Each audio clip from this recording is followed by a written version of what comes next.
Bonjour, je suis Stéphanie de Learn French with Stéphanie et aujourd'hui je vous propose une vidéo très complète pour vous préparer aux 4 épreuves de l'examen du DELF B1.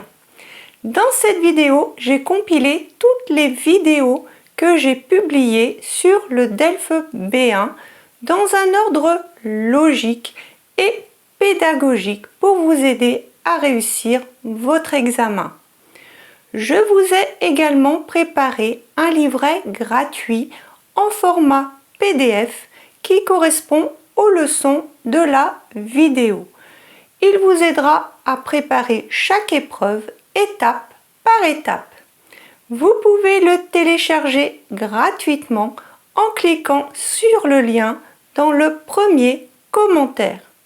Si cette vidéo vous est utile, pensez à liker pour soutenir la chaîne et bien sûr, n'oubliez pas de vous abonner et d'activer la petite cloche pour ne rien manquer des prochaines vidéos. Allons-y! Présentation de l'examen. On va commencer par une présentation générale du DELF B1. Le DELF B1 est un diplôme de langue française qui atteste du niveau intermédiaire en français. Ce diplôme est valable sans limitation de durée. Ce diplôme évalue 4 compétences: la compréhension orale, la compréhension écrite, la production écrite et la production orale. La production orale est une épreuve individuelle, c'est-à-dire que vous êtes seul face à 2 examinateurs. Chaque épreuve est notée sur 25 points, ce qui fait un total de 100 points. Il faut avoir 50 points minimum pour obtenir le diplôme. Mais chose importante, la note par épreuve ne doit pas être en dessous de 5. Par exemple, une personne qui aurait obtenu 55 points sur 100, mais qui n'aurait que 4 points sur 25 en production orale n'obtiendrait pas son diplôme du DELF B1. Maintenant, je vais vous présenter plus en détail chacune de ces épreuves. Pour commencer, l'épreuve de compréhension orale. L'examen commence toujours par l'épreuve de compréhension orale. Cette épreuve est notée sur 25 points. Elle dure 25 minutes et est divisée en 3 exercices. Le premier exercice est sur 7 points. Les exercices 2 et 3 sont sur 9 points chacun. Dans le premier exercice, on va vous demander d'écouter et de comprendre un dialogue de la vie quotidienne entre des locuteurs natifs. Pour l'exercice 2 et 3, il s'agit le plus souvent d'émissions de radio. Chaque document sonore dure environ 3 à 4 minutes et ne dépasse jamais 6 minutes. Vous pourrez écouter ces documents sonores 2 fois. Pour chaque exercice, vous devrez répondre à 6 ou 7 questions à choix multiples de type QCM. Vous sélectionnerez la bonne réponse parmi les 3 choix. Il n'y a qu'une réponse correcte par question et bon à savoir, les questions sont toujours dans l'ordre du document sonore. Maintenant, voyons l'épreuve de compréhension écrite. Cette épreuve est notée sur 25 points. Elle dure 45 minutes et elle est divisée en 3 exercices. Le premier et le deuxième exercice sont sur 8 points et le troisième exercice est sur 9 points. Le premier exercice est intitulé « Lire pour s'orienter ». C'est un exercice de lecture rapide. Il ne faudra pas passer plus de 10 minutes sur cet exercice pour avoir le temps de faire les deux autres. Je vais vous expliquer avec un exemple. Vous aurez un petit texte avec des critères à respecter. Dans l'exemple, vous cherchez une salle pouvant accueillir 50 personnes pour fêter un anniversaire en pleine campagne, avec possibilité de dormir gratuitement sur place, proposant des activités nautiques dans les environs. Ensuite, vous aurez 4 textes courts de moins 200 mots. Dans notre exemple, les 4 textes vont décrire des salles et vous devez cocher les critères qui correspondent à votre recherche. Dans les exercices 2 et 3, qui sont intitulés « Lire pour s'informer », vous aurez un texte long d'environ 500 mots pour chacun des exercices. À la suite de chaque texte, vous aurez un questionnaire constitué de 4 questions à choix multiples de type QCM et 3 questions de type vrai ou faux.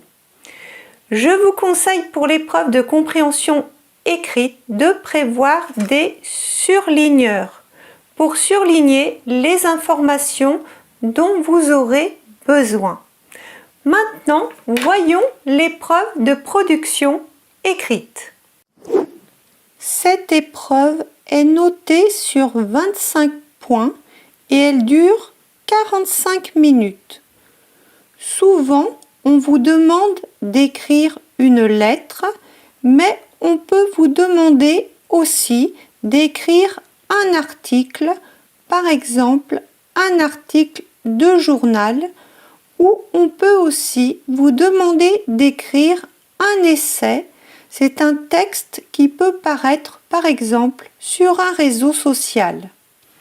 L'objectif de cette production écrite est de décrire des faits ou des événements et de faire part de ses sentiments et de son opinion. Votre texte doit contenir 160 mots minimum.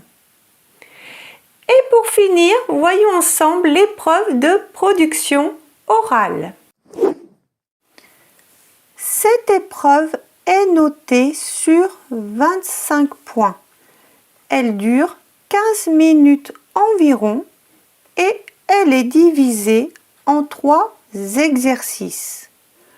Pour le premier exercice, vous allez devoir vous présenter, parler de votre profession, de votre famille et de vos loisirs. Cela pendant 2 à 3 minutes. Les examinateurs peuvent éventuellement vous poser des questions. Vous n'avez pas de temps de préparation pour cet exercice. Pour l'exercice 2, là aussi, il n'y a pas de temps pour la préparation. L'exercice va durer 3 à 4 minutes. Vous allez tirer au sort 2 sujets. Et parmi ces 2 sujets, vous allez en choisir un. Ensuite, il va falloir que vous jouiez un jeu de rôle d'une situation de la vie quotidienne où il y a un problème à régler. Vous allez jouer un rôle et l'examinateur va jouer l'autre rôle. Pour l'exercice 3, vous allez tirer au sort 2 sujets et parmi ces 2 sujets, vous allez en choisir un. Vous aurez 10 minutes de préparation. Vous devrez présenter votre point de vue sur un court article de presse.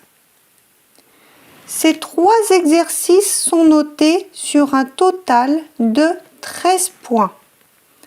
Mais vous serez également noté sur le lexique, ce sont les mots que vous allez utiliser, sur la grammaire et sur la prononciation. Petit conseil, en ce qui concerne l'épreuve de production orale, quand vous arriverez dans la salle, saluez les examinateurs.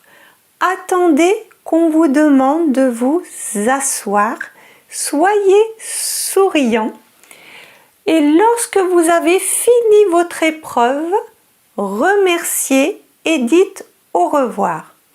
Par exemple, vous pouvez dire « Je vous remercie et je vous souhaite une bonne journée. Au revoir ». Compréhension de l'oral. Aujourd'hui, je vais vous mettre dans les conditions réelles de l'examen de compréhension de l'oral du DELF B1 pour que vous puissiez savoir à quoi vous attendre et être prêt pour réussir votre examen. Je vous rappelle que cette épreuve est notée sur 25 points et qu'elle est constituée de 3 documents sonores avec 3 questionnaires avec des questions à choix multiples que l'on appelle aussi QCM. À la fin de la vidéo, je vous donnerai le corrigé. Vous trouverez dans le premier commentaire le PDF gratuit à télécharger avec la transcription des documents et les 3 QCM. Ça peut être plus pratique pour vous d'imprimer les questions pour y répondre. Allons-y! DELF B1, compréhension de l'oral. Vous allez écouter plusieurs documents. Il y a 2 écoutes. Avant chaque écoute, vous entendez le son suivant. Pour répondre aux questions, cochez la bonne réponse. Exercice 1. Vous écoutez une conversation. Lisez les questions. Écoutez le document, puis répondez. Avant d'écouter, vous avez 1 minute pour bien lire les questions.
Bonjour maman, comment tu vas? Tiens, ma fille, qu'est-ce que tu fais là? Je croyais que tu finissais les cours à 18 heures aujourd'hui.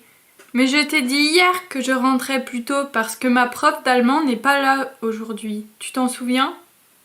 Oh, tu sais, en ce moment, je sais plus trop où j'en suis.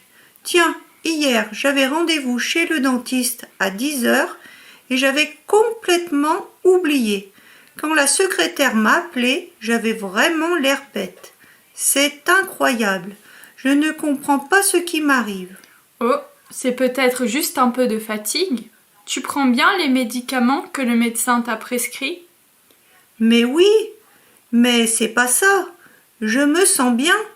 Il faut simplement que j'écrive tout, sinon j'oublie. Par exemple, l'autre jour, j'ai mis les clés de la maison dans le frigo.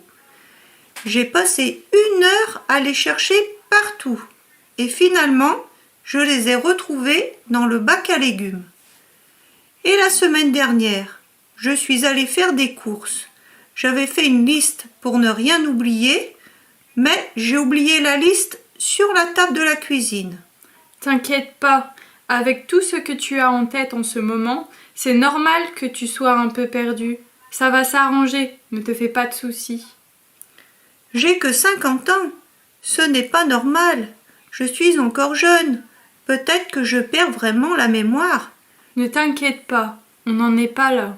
Je pense que c'est juste le surmenage. Peut-être que ça te ferait du bien de changer d'air. On pourrait partir quelques jours à la montagne pour les vacances de Noël. Ça te changerait les idées. Oh oui, ça serait super de fêter Noël à la montagne.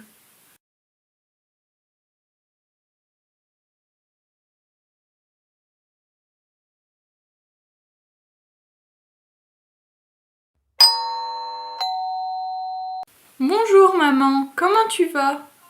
Tiens, ma fille, qu'est-ce que tu fais là?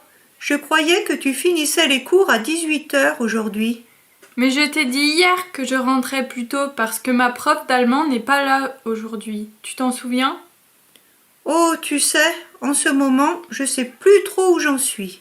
Tiens, hier, j'avais rendez-vous chez le dentiste à 10 heures et j'avais complètement oublié. Quand la secrétaire m'a appelé, j'avais vraiment l'air bête. C'est incroyable. Je ne comprends pas ce qui m'arrive. Oh, c'est peut-être juste un peu de fatigue. Tu prends bien les médicaments que le médecin t'a prescrits? Mais oui, mais c'est pas ça. Je me sens bien. Il faut simplement que j'écrive tout, sinon j'oublie. Par exemple, l'autre jour, j'ai mis les clés de la maison dans le frigo. J'ai passé 1 heure à les chercher partout.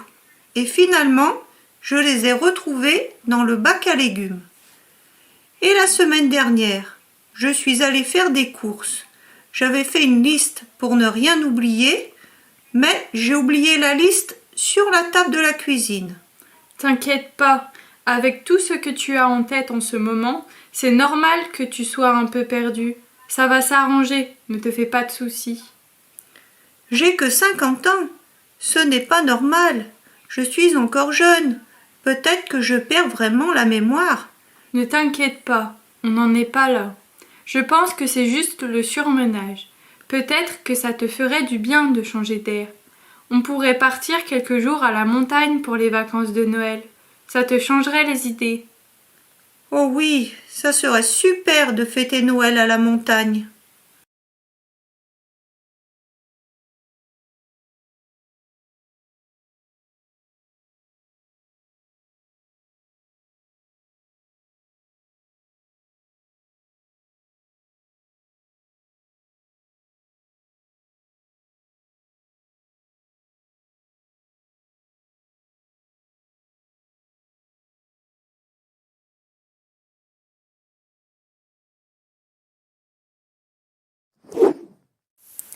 Exercice 2. Vous écoutez la radio. Lisez les questions. Écoutez le document, puis répondez.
Bonjour à toutes et à tous, bienvenue dans Portrait d'entrepreneur. Aujourd'hui, nous accueillons Damien Morel, fondateur de Cœur et Fourchette, une entreprise qui livre des repas aux personnes âgées tout en employant des personnes en difficulté. Bonjour Damien. Bonjour, merci pour l'invitation. Comment est née l'idée de Cœur et Fourchette? Tout est parti de mes grands-parents qui avaient du mal à cuisiner. J'ai voulu leur offrir des repas équilibrés avec une touche humaine. En travaillant dans l'emploi, j'ai aussi remarqué que beaucoup de personnes en difficulté, comme des jeunes décrocheurs ou des chômeurs de longue durée, cherchaient une seconde chance. J'ai décidé de combiner ces deux besoins. Comment fonctionne votre entreprise? Nous cuisinons des repas frais avec des produits locaux, puis nos livreurs les apportent chez les seniors. Ils ne font pas qu'une livraison, ils prennent aussi le temps d'échanger. Quel type de poste proposez-vous? Principalement des postes de livreurs, mais aussi en cuisine et en logistique. Ils suivent des formations pour acquérir des compétences réutilisables ailleurs. Quels sont les retours des seniors? Très positif. Pour beaucoup, nos livreurs sont leur seule visite de la journée. Cela crée un lien humain précieux. Quels défis rencontrez-vous? Le premier est financier. Il faut garder nos repas abordables tout en rémunérant correctement nos employés. Comment pouvons-nous aider? Parlez de nos services aux seniors, faites un don pour financer les formations ou soutenez simplement les personnes en réinsertion avec de la bienveillance. Une anecdote à partager? Jérémy, un jeune décrocheur, a commencé comme livreur. Aujourd'hui, il est chef d'équipe et reprend des études. C'est une belle réussite. Merci Damien pour ce témoignage inspirant.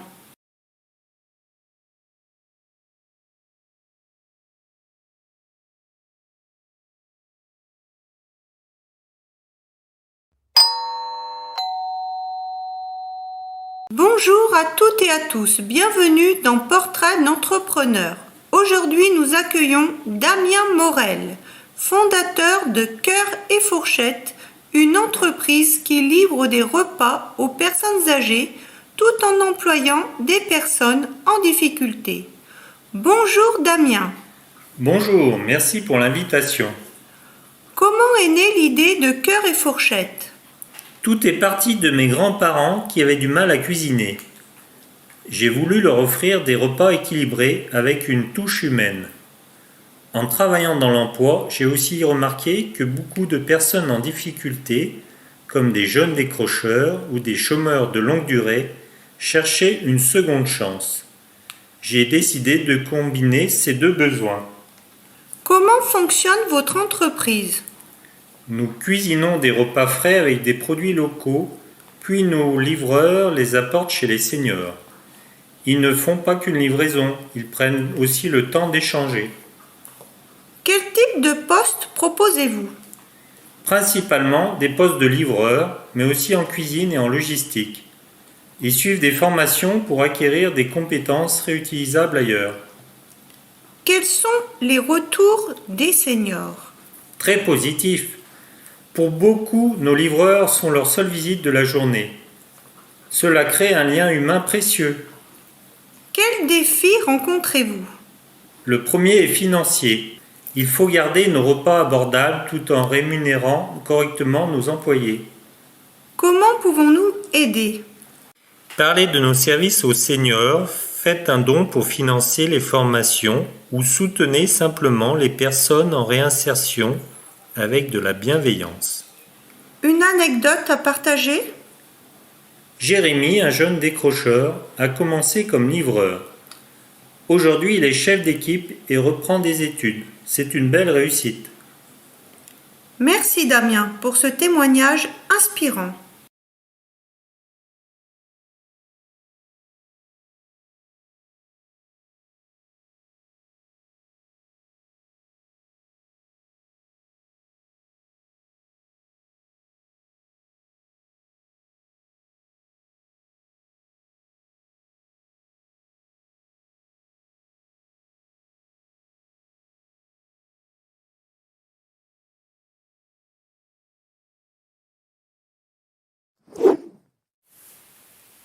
Exercice 3.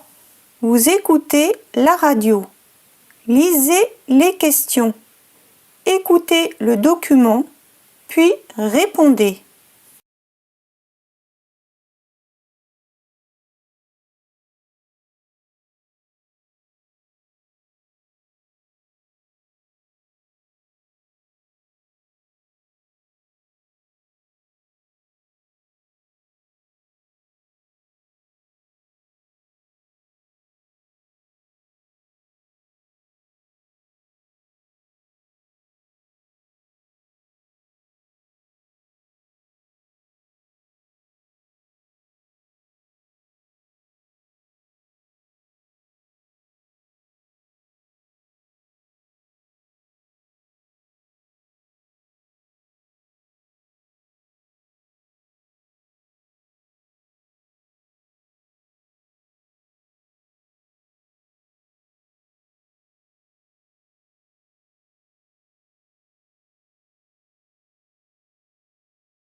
Bienvenue dans Solidarité au quotidien.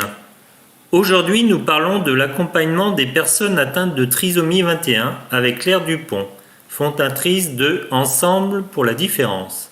Bonjour Claire. Bonjour, merci à vous pour l'invitation. Claire, pourriez-vous nous raconter ce qui vous a poussé à créer Ensemble pour la différence? Bien sûr, j'ai créé cette association car mon fils, Léon, est né avec une trisomie 21. J'ai rapidement constaté le manque de soutien pour les familles comme la nôtre. L'association propose des ateliers artistiques, sportifs et des formations pour les personnes atteintes de trisomie 21 ainsi que des groupes de parole et conseils pour leurs familles. Nous sensibilisons aussi les écoles et entreprises à l'inclusion. C'est admirable. Avez-vous des exemples concrets d'histoires qui vous ont particulièrement marqué? Oh, il y en a tellement. Mais je pense à une jeune femme, Mathilde, en difficulté pour trouver un emploi. Elle a pu, grâce à notre partenariat avec une boulangerie, décrocher un poste. Elle s'épanouit pleinement et est très appréciée. C'est une très belle histoire. Quels sont vos principaux défis? Les défis ne manquent pas. Le manque de financement est une difficulté majeure. Par ailleurs, il reste un long chemin à parcourir pour changer les mentalités. On combat encore beaucoup de préjugés et d'idées reçues. Comment pouvons-nous, en tant que citoyens, soutenir votre cause? En devenant bénévole, en faisant un don ou tout simplement en parlant de notre association autour de vous. Mais le plus important, c'est de promouvoir la bienveillance et l'ouverture d'esprit. Avant de conclure, un dernier mot? Chaque différence est une richesse. Ensemble, construisons une société inclusive. Merci à vous, Claire, pour votre engagement et votre témoignage inspirant.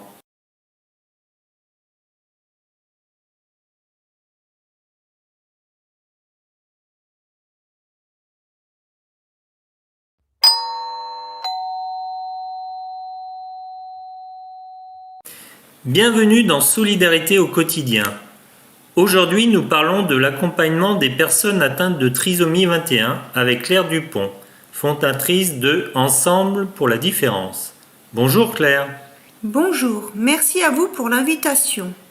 Claire, pourriez-vous nous raconter ce qui vous a poussé à créer Ensemble pour la différence? Bien sûr, j'ai créé cette association car mon fils, Léon, est né avec une trisomie 21. J'ai rapidement constaté le manque de soutien pour les familles comme la nôtre. L'association propose des ateliers artistiques, sportifs et des formations pour les personnes atteintes de trisomie 21 ainsi que des groupes de parole et conseils pour leurs familles.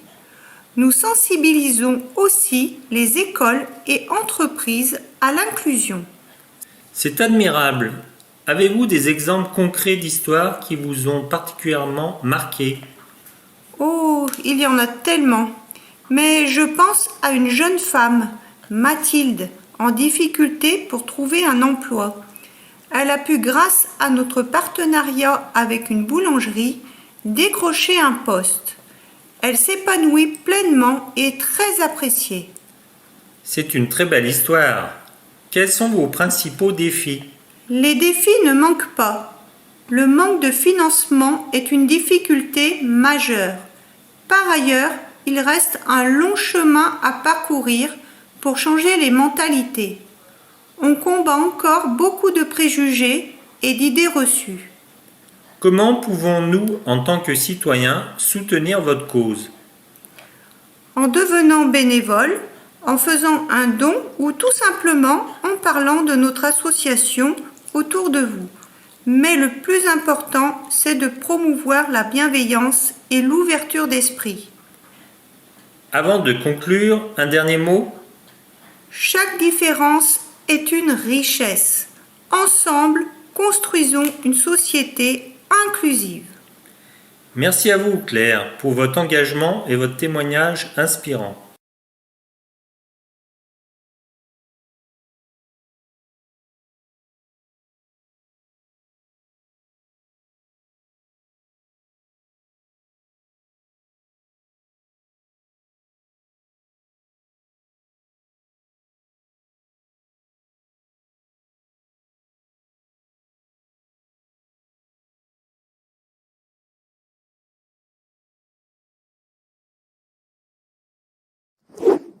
Super, vous avez bien travaillé. Maintenant, passons à la correction. Exercice 1. Correction.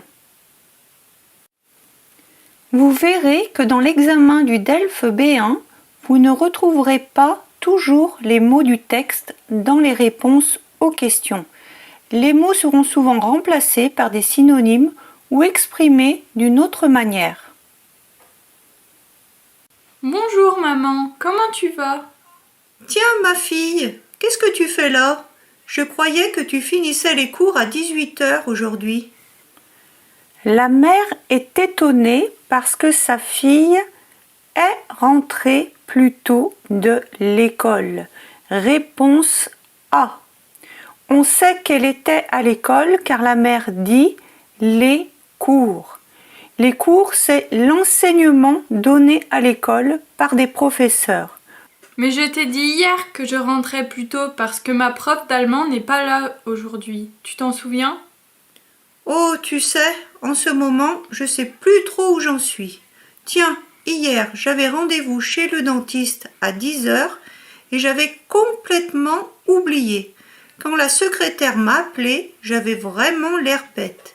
C'est incroyable. Je ne comprends pas ce qui m'arrive. Quel est le problème de la mère? Réponse B. Elle oublie beaucoup de choses. Par exemple, elle dit « j'avais complètement oublié ». La mère avait rendez-vous pour se faire soigner les dents. Réponse A. Elle dit « j'avais rendez-vous chez le dentiste ». Oh, c'est peut-être juste un peu de fatigue. Tu prends bien les médicaments que le médecin t'a prescrits? Mais oui, mais c'est pas ça. Je me sens bien. Il faut simplement que j'écrive tout, sinon j'oublie. Par exemple, l'autre jour, j'ai mis les clés de la maison dans le frigo. J'ai passé 1 heure à les chercher partout. Et finalement, je les ai retrouvées dans le bac à légumes. Et la semaine dernière, je suis allée faire des courses. J'avais fait une liste pour ne rien oublier, mais j'ai oublié la liste sur la table de la cuisine. Où est-ce que la mère a retrouvé ses clés? Réponse C. Dans le réfrigérateur. Elle utilise le terme frigo, qui est l'abréviation pour réfrigérateur. T'inquiète pas, avec tout ce que tu as en tête en ce moment, c'est normal que tu sois un peu perdu. Ça va s'arranger, ne te fais pas de soucis. J'ai que 50 ans. Ce n'est pas normal. Je suis encore jeune. Peut-être que je perds vraiment la mémoire. Quel âge a la mère? Réponse C, la cinquantaine. Elle dit « J'ai que 50 ans ». Ne t'inquiète pas, on n'en est pas là. Je pense que c'est juste le surmenage. Peut-être que ça te ferait du bien de changer d'air. On pourrait partir quelques jours à la montagne pour les vacances de Noël. Ça te changerait les idées. Oh oui, ça serait super de fêter Noël à la montagne. La fille propose à sa mère un séjour en altitude. Réponse C. Elle dit à la montagne. Exercice 2. Correction. Bonjour à toutes et à tous, bienvenue dans Portrait d'entrepreneur. Aujourd'hui, nous accueillons Damien Morel, fondateur de Cœur et Fourchette, une entreprise qui livre des repas aux personnes âgées tout en employant des personnes en difficulté. Bonjour Damien. Quel est le concept principal de l'entreprise Cœur et Fourchette? Réponse A. Livrer des repas à domicile aux personnes âgées. Quel type de personnes Damien Morel emploie-t-il dans son entreprise? Réponse B. Des personnes en difficulté. Bonjour, merci pour l'invitation. Comment est née l'idée de Cœur et Fourchette? Tout est parti de mes grands-parents qui avaient du mal à cuisiner. J'ai voulu leur offrir des repas équilibrés avec une touche humaine. En travaillant dans l'emploi, j'ai aussi remarqué que beaucoup de personnes en difficulté, comme des jeunes décrocheurs ou des chômeurs de longue durée, cherchaient une seconde chance. J'ai décidé de combiner ces deux besoins. Qui lui a donné l'idée de créer cette entreprise? Réponse C. Ses grands-parents. Comment fonctionne votre entreprise? Nous cuisinons des repas frais avec des produits locaux, puis nos livreurs les apportent chez les seniors. Ils ne font pas qu'une livraison, ils prennent aussi le temps d'échanger. Que font les livreurs en plus de livrer des repas? Réponse A. Ils parlent avec les clients. Damien Morel dit « Ils prennent aussi le temps d'échanger ». Cela veut dire « Ils parlent avec les clients ». Ils échangent avec les clients. Quel type de poste proposez-vous? Principalement des postes de livreurs, mais aussi en cuisine et en logistique. Ils suivent des formations pour acquérir des compétences réutilisables ailleurs. Les formations proposées par l'entreprise permettent, réponse B, aux employés d'acquérir des compétences réutilisables ailleurs. Quels sont les retours des seniors? Très positif. Pour beaucoup, nos livreurs sont leur seule visite de la journée. Cela crée un lien humain précieux. Quels défis rencontrez-vous? Le premier est financier. Il faut garder nos repas abordables tout en rémunérant correctement nos employés. Quel est le plus grand défi pour Cœur et Fourchette? Réponse A. Rester accessible aux clients. Damien Morel dit « Il faut garder nos repas abordables ». Cela veut dire « Il faut que les repas ne soient pas trop chers pour les clients ». Comment pouvons-nous aider? Parlez de nos services aux seniors, faites un don pour financer les formations ou soutenez simplement les personnes en réinsertion avec de la bienveillance. Une anecdote à partager? Jérémy, un jeune décrocheur, a commencé comme livreur. Aujourd'hui, il est chef d'équipe et reprend des études. C'est une belle réussite. Merci Damien pour ce témoignage inspirant. Quelle est l'histoire qui illustre le succès de l'entreprise? Réponse A. Un jeune livreur est devenu chef d'équipe. Exercice 3. Correction. Bienvenue dans Solidarité au quotidien. Aujourd'hui, nous parlons de l'accompagnement des personnes atteintes de trisomie 21 avec Claire Dupont, fondatrice de Ensemble pour la différence. Bonjour Claire. Bonjour, merci à vous pour l'invitation. Claire, pourriez-vous nous raconter ce qui vous a poussé à créer Ensemble pour la différence ? Bien sûr, j'ai créé cette association car mon fils, Léon, est né avec une trisomie 21. J'ai rapidement constaté le manque de soutien pour les familles comme la nôtre. L'association propose des ateliers artistiques, sportifs et des formations pour les personnes atteintes de trisomie 21, ainsi que des groupes de parole et conseils pour leurs familles. Nous sensibilisons aussi les écoles et entreprises à l'inclusion. Quelle personne de l'entourage de Claire est atteinte de trisomie 21? Réponse A. Son enfant. Et plus précisément, son fils. Pourquoi Claire a-t-elle créé l'association Ensemble pour la différence? Réponse B. Parce qu'elle voulait aider d'autres familles. On peut le voir dans ce qu'elle dit. Par exemple, j'ai rapidement constaté le manque de soutien pour les familles comme la nôtre, et aussi quand elle dit ainsi que des groupes de parole et conseils pour leur famille. Quelles sont les principales activités proposées par l'association? Réponse B.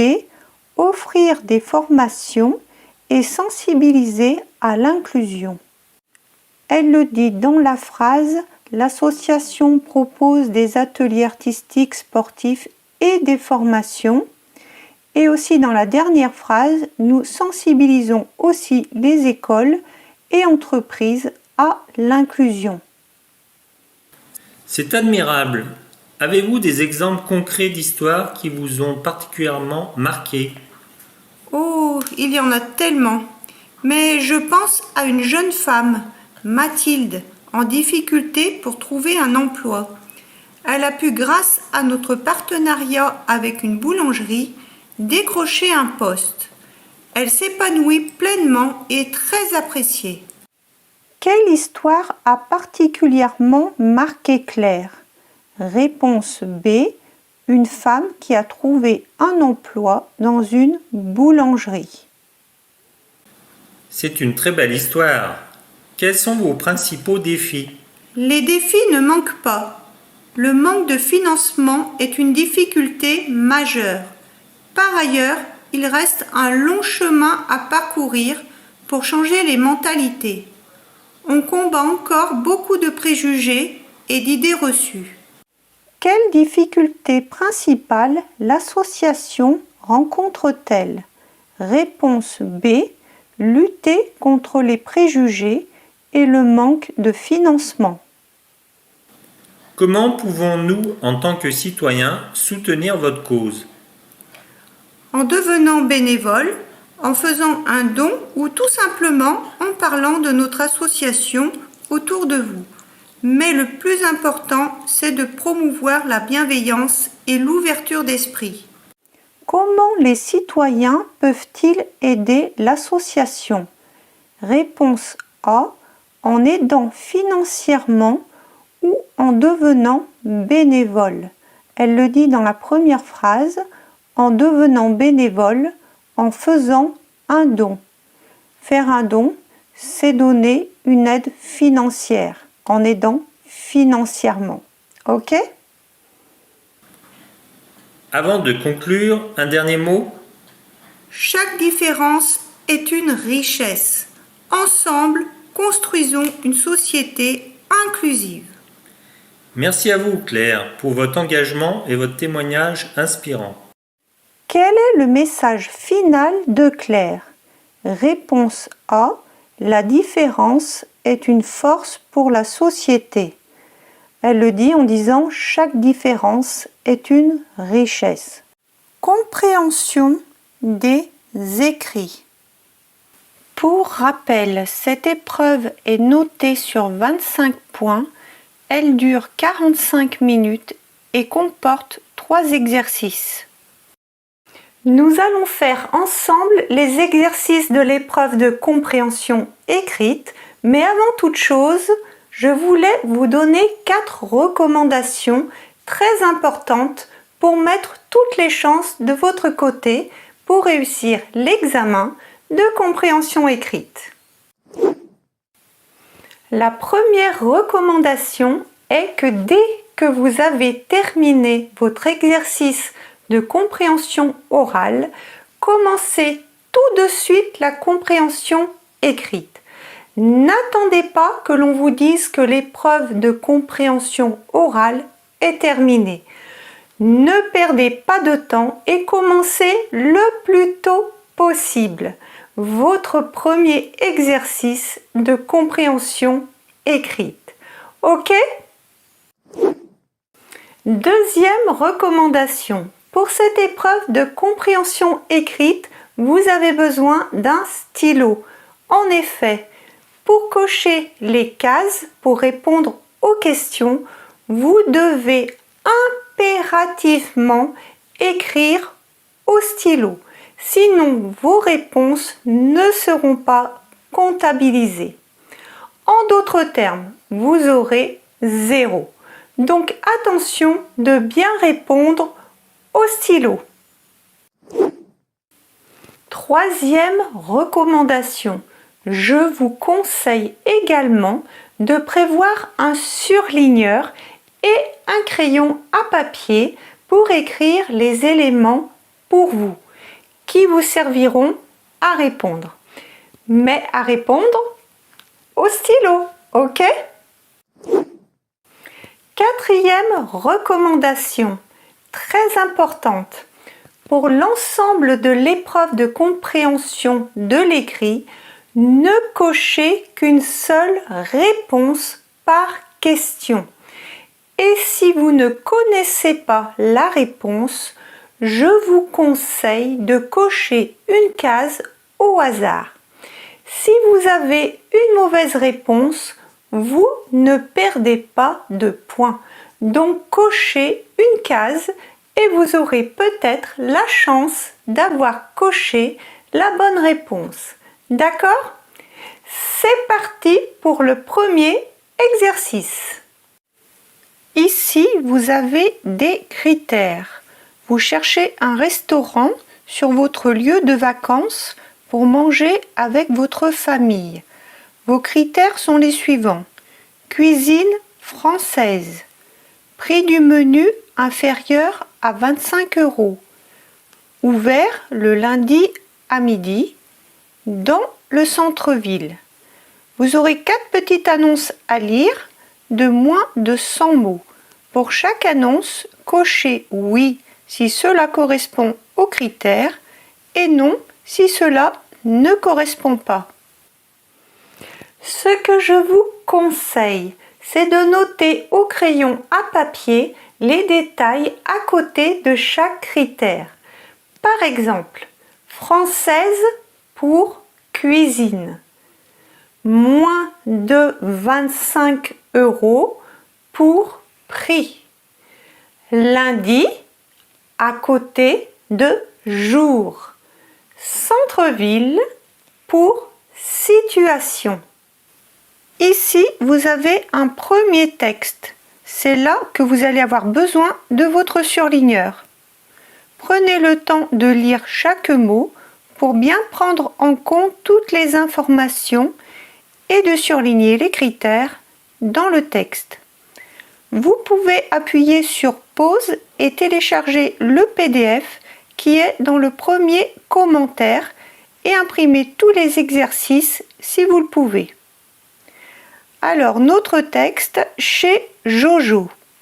Bienvenue au restaurant chez Jojo. Nous vous proposons une cuisine traditionnelle française. Si vous êtes pressé, nous proposons un menu servi en 20 minutes.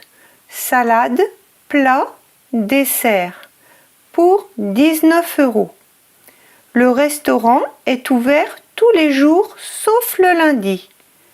Notre établissement se trouve au centre-ville de Saint-Étienne, proche de la place Jean Jaurès. Vous pouvez surligner le texte en même temps que moi. Cuisine française, 19 € sauf le lundi, centre-ville. Maintenant, cochez les cases soit oui ou soit non. Chaque réponse vaut 0,5 points. Si vous ne savez pas, comme je vous l'ai dit tout à l'heure, cochez une case au hasard. Vous avez une chance sur 2 d'avoir juste. Et si vous avez une mauvaise réponse, vous ne perdez pas de points. D'accord ?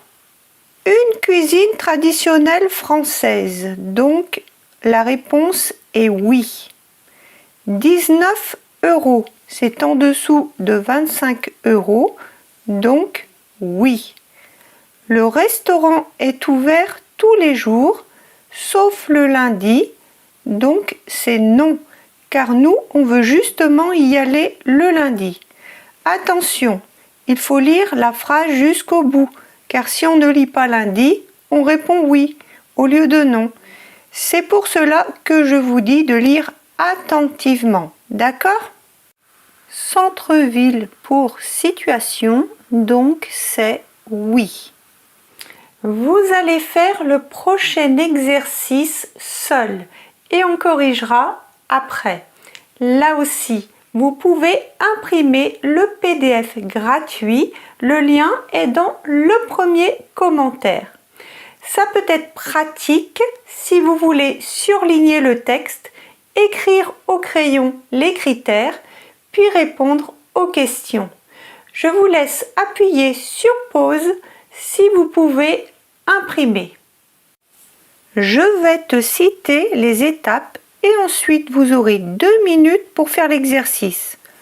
La première étape sera d'écrire le détail de chaque critère au crayon à papier, comme on a fait tout à l'heure.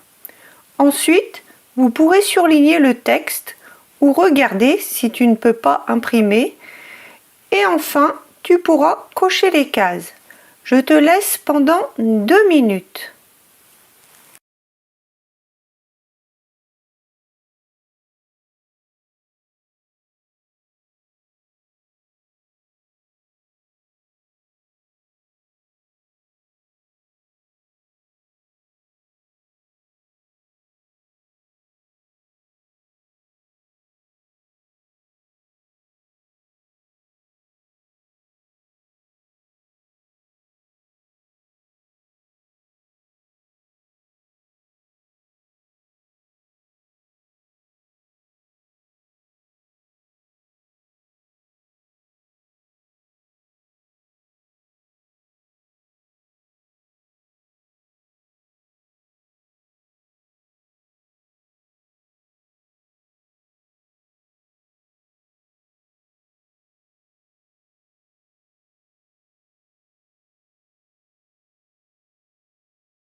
Donc ici, pour la situation, c'est campagne. La capacité, 25 personnes. Loisirs, piscine. Et le prix, moins de 1000 €. Dans le texte, on pouvait surligner en pleine nature, dans un parc calme et sans voisinage, ce qui correspond à la campagne. Donc, on coche oui. Ensuite, on pouvait surligner 24 personnes. Donc, on coche non, car on a besoin pour 25 personnes. On pouvait surligner piscine. Donc, il fallait cocher oui. Et pour finir, il fallait surligner 950 €. Et comme c'est en dessous de 1000 €, on coche oui. Maintenant, voyons l'exercice 2 et 3. Ces deux exercices s'intitulent « Lire pour s'informer ». Il s'agit souvent d'articles de journaux. Vous aurez un texte long à lire d'environ 500 mots. Il y a un exercice noté sur 8 points et l'autre sur 9 points. Mais les deux exercices sont identiques. Je vais vous montrer le texte de l'exercice. Prenez connaissance de ce qui peut être facilement identifiable dans le texte. Par exemple, le titre, la source du document, les paragraphes, les sous-titres ou les mots en gras s'il y en a. Pendant la première lecture, je vous conseille de lire chaque paragraphe en surlignant ce qui vous semble important et pour chacun de ces paragraphes, je vous conseille de noter l'idée générale. On va voir cela ensemble. Nous, on va procéder paragraphe par paragraphe pour que vous puissiez mieux voir sur votre écran. Avant cela, je vais vous montrer les questions. Pour l'examen, il y a 4 questions de type QCM et 3 questions de type vrai-faux pour chaque exercice. Important, les questions suivent toujours l'ordre du texte et vous devez cocher qu'une seule réponse par question. Là encore, même si vous n'êtes pas sûr de votre réponse, répondez à toutes les questions. Il n'y a pas de notation négative si vous répondez faux. Et avec un peu de chance, vous pourriez gagner 1 point ou 1,5 point selon les questions si vous répondez juste. Commençons avec le premier paragraphe. L'intelligence artificielle, un outil du futur. L'intelligence artificielle IA désigne la capacité d'une machine à effectuer des tâches qui, normalement, nécessitent l'intelligence humaine. Cela inclut des activités comme la compréhension du langage, la prise de décision, l'apprentissage et même la résolution de problèmes complexes. De plus en plus présente dans notre quotidien, l'IA est utilisée dans des domaines aussi variés que la médecine, l'éducation, les transports ou encore le divertissement. Par exemple, des systèmes d'IA permettent aux médecins de poser des diagnostics plus précis ou aux voitures autonomes de circuler sans conducteur. Donc ici, on peut surligner capacité d'une machine à effectuer des tâches qui, normalement, nécessitent l'intelligence humaine et aussi l'IA est utilisée dans des domaines aussi variés. Si on devait mettre un titre à ce paragraphe, on pourrait écrire l'utilisation de l'IA. Vous allez me dire à quoi ça sert de mettre un titre. ça aide à retrouver plus facilement les questions qui correspondent au paragraphe, même si, comme je vous l'ai dit, les questions sont dans l'ordre du texte. Les réponses correspondent à ce que l'on a surligné. Qu'est-ce que l'intelligence artificielle? Donc c'est la réponse A, la capacité d'une machine à effectuer des tâches humaines. L'intelligence artificielle est utilisée dans différents domaines, vrai ou faux. Là, c'est la réponse A, vrai. Je vais vous laisser 2 minutes pour répondre aux questions du deuxième paragraphe.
Pour ce deuxième paragraphe que j'ai intitulé « L'IA apprend par elle-même », j'ai seulement surligné ce que l'on a besoin pour répondre aux questions. Mais vous avez peut-être surligné plus de choses. Donc, pour la question 3, l'IA peut-elle apprendre par elle-même? Vrai ou faux? C'est la réponse A, vrai. Et pour la question 4, quel est le processus par lequel l'IA apprend de manière autonome? C'est la réponse A, l'apprentissage automatique, machine learning. Si vous souhaitez faire les 2 derniers paragraphes de l'exercice, téléchargez le PDF gratuit qui est dans le premier commentaire. Vous y trouverez le texte, l'ensemble de l'exercice et la correction des 2 derniers paragraphes. Production écrite. La lettre. Cette épreuve dure 45 minutes et comporte un seul exercice qui est noté sur 25 points. Cet exercice peut être une lettre informelle, c'est-à-dire amicale, ou formelle, c'est-à-dire à une autorité. Ça peut être par exemple un professeur, le maire, un directeur. L'exercice peut être aussi un essai qui est un texte qui peut être lu par un grand nombre de personnes sur Internet, par exemple sur un réseau social, ou un article de journal ou de magazine. Aujourd'hui, on va voir comment réussir la production de lettres informel et formel. Je vais vous donner des conseils et des stratégies et on fera 2 exercices ensemble pour expérimenter les 2 sortes de lettres. Je vous conseille de vous abonner et d'activer la petite cloche pour être prévenu des vidéos sur la production écrite de l'essai et de l'article qui seront publiés prochainement. Allons-y! Dans un premier temps, on va voir la lettre informelle, que l'on peut appeler aussi lettre amicale. Ça peut être une lettre classique ou un mail dans lequel il faudra conseiller votre ami qui se pose des questions sur un choix personnel. La structure de la lettre amicale est toujours la même que ce soit pour le mail ou la lettre. D'accord? Voyons cela. La structure du mail et de la lettre informelle. Le texte de votre lettre doit comporter au minimum 144 mots absolument. En fait, il faut un minimum de 160 mots, mais le jury tolère 10% en moins, ce qui nous fait 144 mots, ce qui représente environ 16 lignes. Je vous dis le nombre de lignes pour que vous puissiez vous repérer. Comment compter le nombre de mots? Un mot est un ensemble de caractères séparés par un espace. Exemple: je mange un fruit. 4 mots. Ce matin, j'ai fait mon lit. 6 mots. J'ai correspond à un mot. D'accord? Rendez-vous. Un mot. Pour la structure, on aura tout d'abord un premier paragraphe avec les salutations.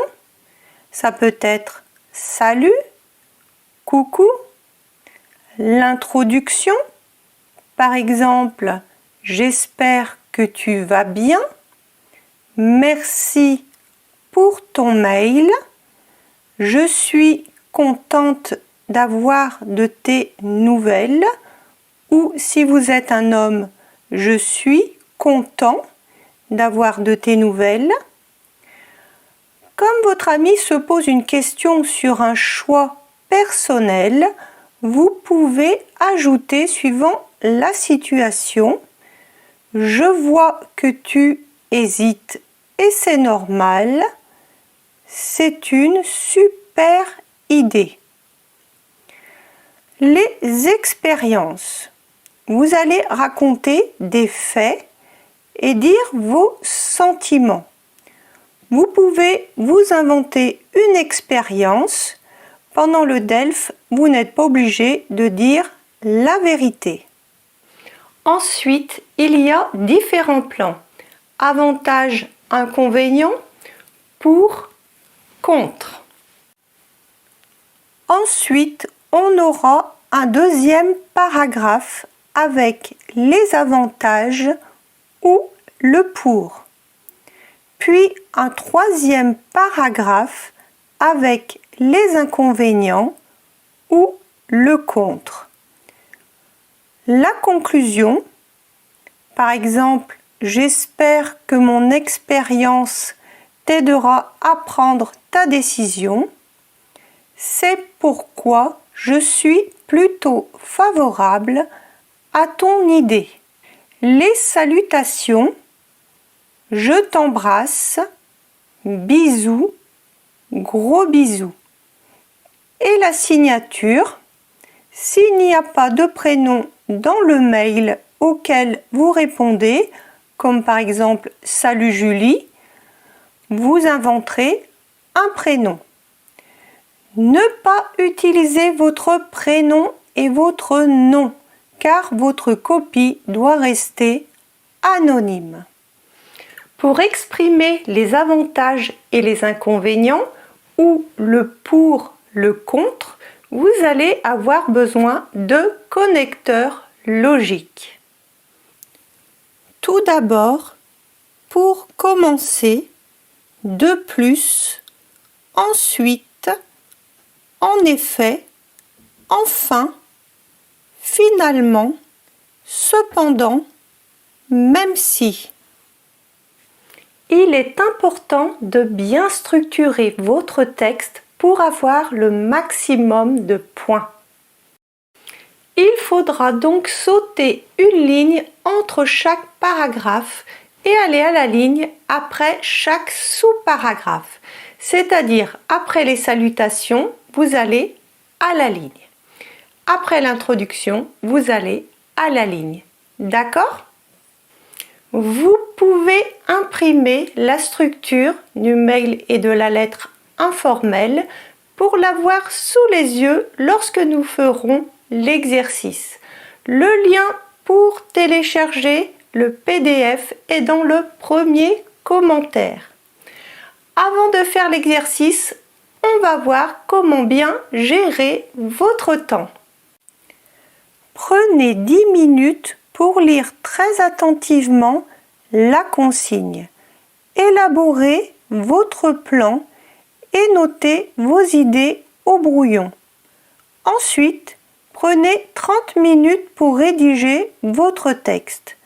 Et pour finir, 5 minutes pour la relecture et comptez le nombre de mots. Lire attentivement et élaborer un plan. Vous recevez ce mail de Marie, une amie française. Ici, nous avons 2 informations. La première, c'est qu'il s'agit d'un mail. Donc, nous allons devoir répondre par un mail. La deuxième information est que c'est une amie qui écrit. Donc, nous allons répondre en utilisant un langage standard ou familier et donc nous utiliserons tu et pas vous. On tutoie ses amis, d'accord ? L'objet Berlin. Salut, mon école me propose d'effectuer 6 mois de scolarité dans une université à Berlin. C'est une bonne nouvelle, mais ma famille et mes amis risquent de beaucoup me manquer. Il y a aussi les problèmes de la langue et du logement. Je me sens un peu perdu. Qu'en penses-tu ? Je t'embrasse, Marie. Vous répondez à Marie, vous lui donnez votre opinion en lui donnant des exemples d'expériences diverses. 160 mots minimum. La première chose à faire après avoir lu le sujet est de noter votre plan et vos idées. Donc ici, on vous demande votre opinion et des exemples d'expérience. Ainsi, comme on l'a vu précédemment, dans un premier paragraphe, vous allez parler de vos expériences. Dans un deuxième paragraphe, vous donnerez votre opinion en parlant des avantages. Et dans un troisième paragraphe, vous direz les inconvénients. Réfléchir et noter des idées au brouillon. Notez seulement les idées. Pour les expériences, vous allez vous inventer une expérience, à moins que votre propre expérience puisse correspondre avec le sujet. Par exemple, pour les expériences, vous pouvez écrire que vous étudiez à Berlin depuis un an. Vous êtes heureux ou heureuse si vous êtes une femme. C'est important de dire vos sentiments. Cela vous fera gagner des points. Vous pouvez aussi dire que vos colocataires sont devenus des amis. Ça peut rassurer Marie sur le fait d'avoir des amis sur place. Les avantages, on peut noter que c'est plus facile d'apprendre une langue quand on est dans le pays. C'est très bien pour découvrir une nouvelle culture et aussi c'est bien pour trouver du travail. On peut l'écrire par exemple sur son CV. Les inconvénients, c'est le manque de la famille, des amis, du pain français, de la nourriture française. Ici, on va mettre moins de choses car on est plutôt content de notre expérience. D'accord ? Rédaction. Nous allons reprendre ce que l'on a écrit dans la partie structure que vous avez peut-être imprimé et on ajoutera les idées que l'on vient d'écrire. Salut Marie. On reprend le salut que l'on avait écrit dans la structure. J'espère que tu vas bien. Merci pour ton mail. Je suis contente d'avoir de tes nouvelles. Je vois que tu hésites et c'est normal. Voilà, tout cela, nous l'avions écrit dans la structure. Ensuite, nous allons rajouter nos idées. Moi aussi, j'avais peur. Mais aujourd'hui, je suis très heureuse d'effectuer ma scolarité à Berlin depuis déjà un an. J'habite avec des colocataires qui sont devenus mes amis. Voilà, là, on a présenté notre expérience avec des adjectifs comme peur, heureuse, ce qui permet d'exprimer des sentiments et ça rapporte des points. Continuons. Pour commencer, c'est très bien pour pratiquer la langue et s'améliorer. En un an, je parle pratiquement couramment l'allemand. De plus, c'est très bien pour découvrir une nouvelle culture, de nouvelles musiques, de nouveaux films et la littérature du pays. Enfin, les gens disent que c'est plus facile de trouver un travail quand on étudie à l'étranger. Voilà, ici, nous avons présenté les avantages. Maintenant, voyons les inconvénients. Cependant, même si j'aime beaucoup ma vie ici, parfois c'est difficile car ma famille, mes amis et la nourriture française me manquent. Je rêve de manger un repas avec une bonne baguette. La conclusion ? J'espère que mon expérience t'aidera à prendre ta décision.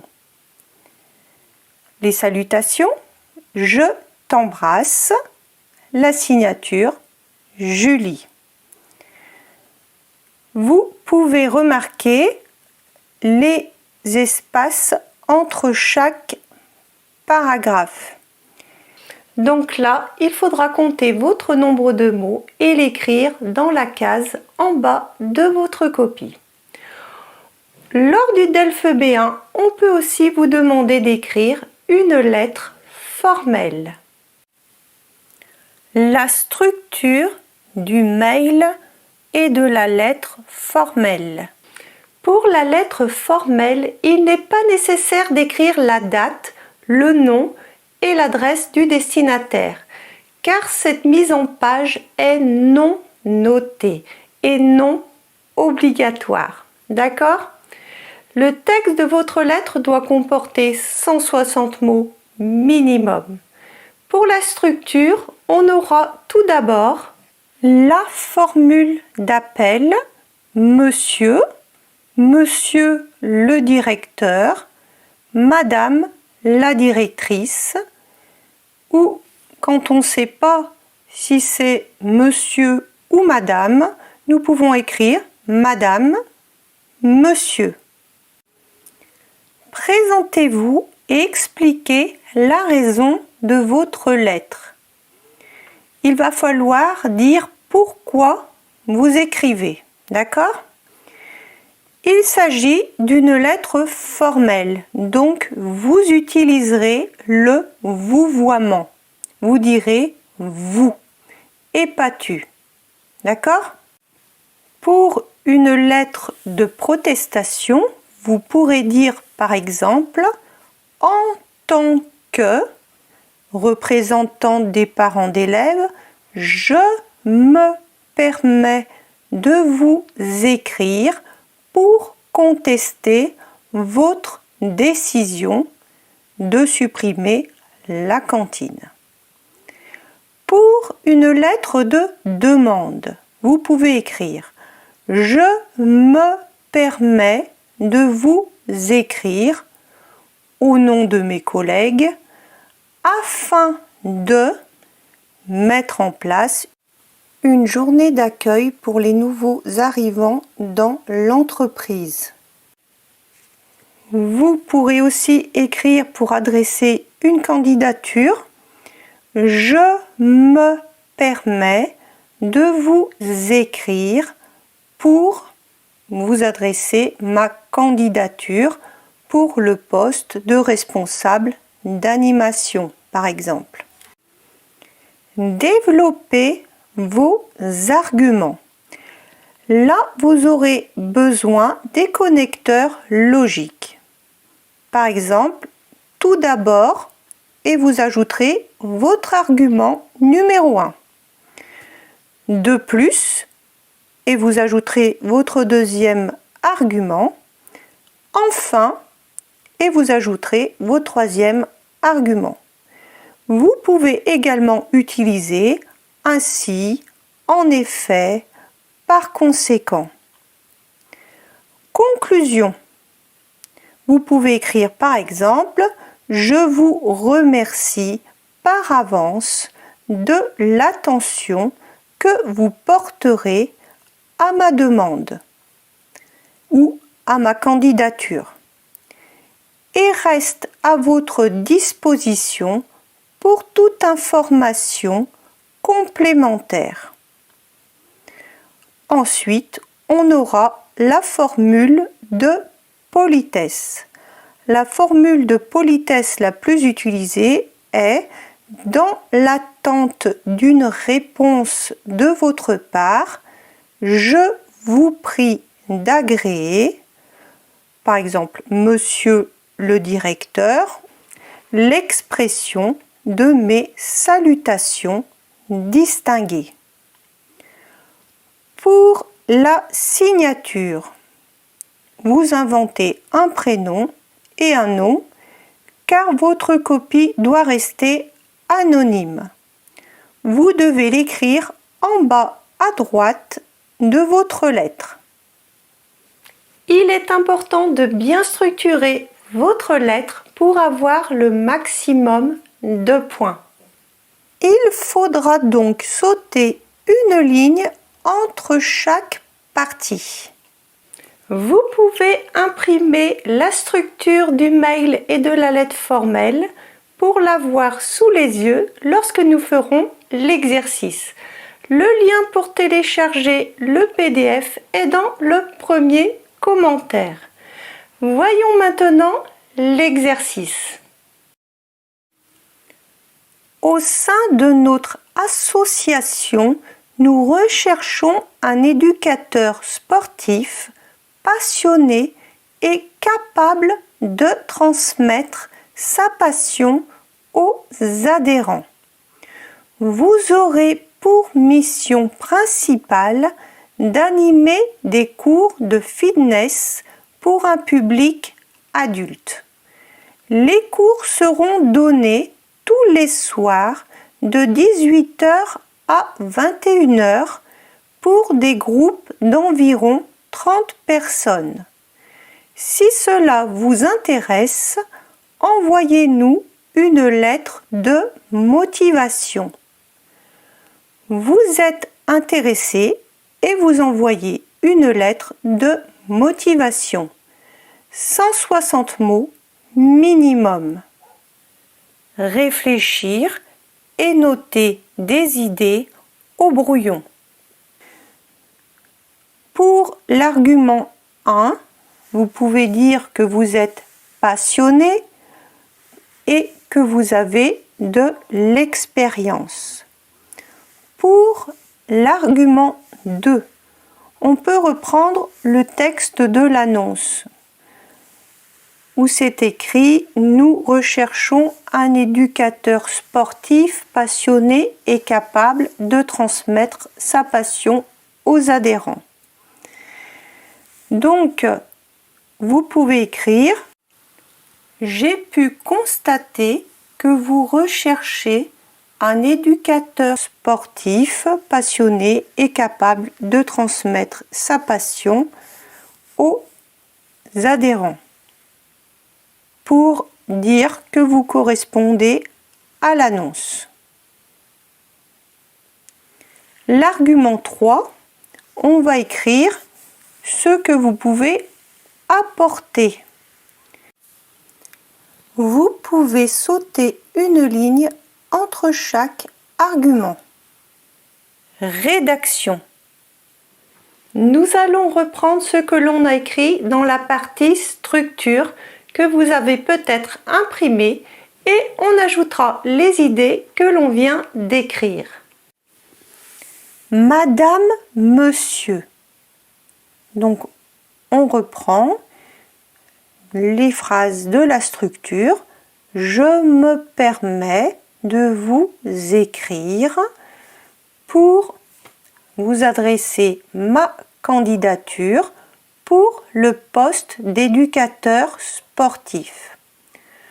Tout d'abord, plus l'argument 1, je suis passionné par l'éducation sportive et l'encadrement de groupe. Aussi, je suis convaincue que ma formation et mon expérience en tant qu'animatrice sportive me permettent de justifier ma candidature. En effet, j'ai eu l'occasion de donner des cours de fitness dans un centre de loisirs pendant 3 ans. De plus, et on va dire notre deuxième argument, j'ai pu constater que vous recherchez un éducateur sportif passionné et capable de transmettre cette passion aux adhérents. Là, nous avons repris la phrase de l'annonce. Je suis convaincue de pouvoir apporter ma contribution et de m'aligner sur vos valeurs. Voilà, là on dit que nous correspondons à l'annonce. Enfin, et là on amène notre argument 3, en rejoignant votre équipe, je souhaite mettre en pratique mes compétences sportives et d'encadrement de groupe tout en contribuant à l'épanouissement de chaque adhérent. Donc maintenant, on passe à la conclusion. Je vous remercie par avance de l'attention que vous porterez à ma candidature et reste à votre disposition pour toute information complémentaire. Maintenant, nous passons à la formule de politesse.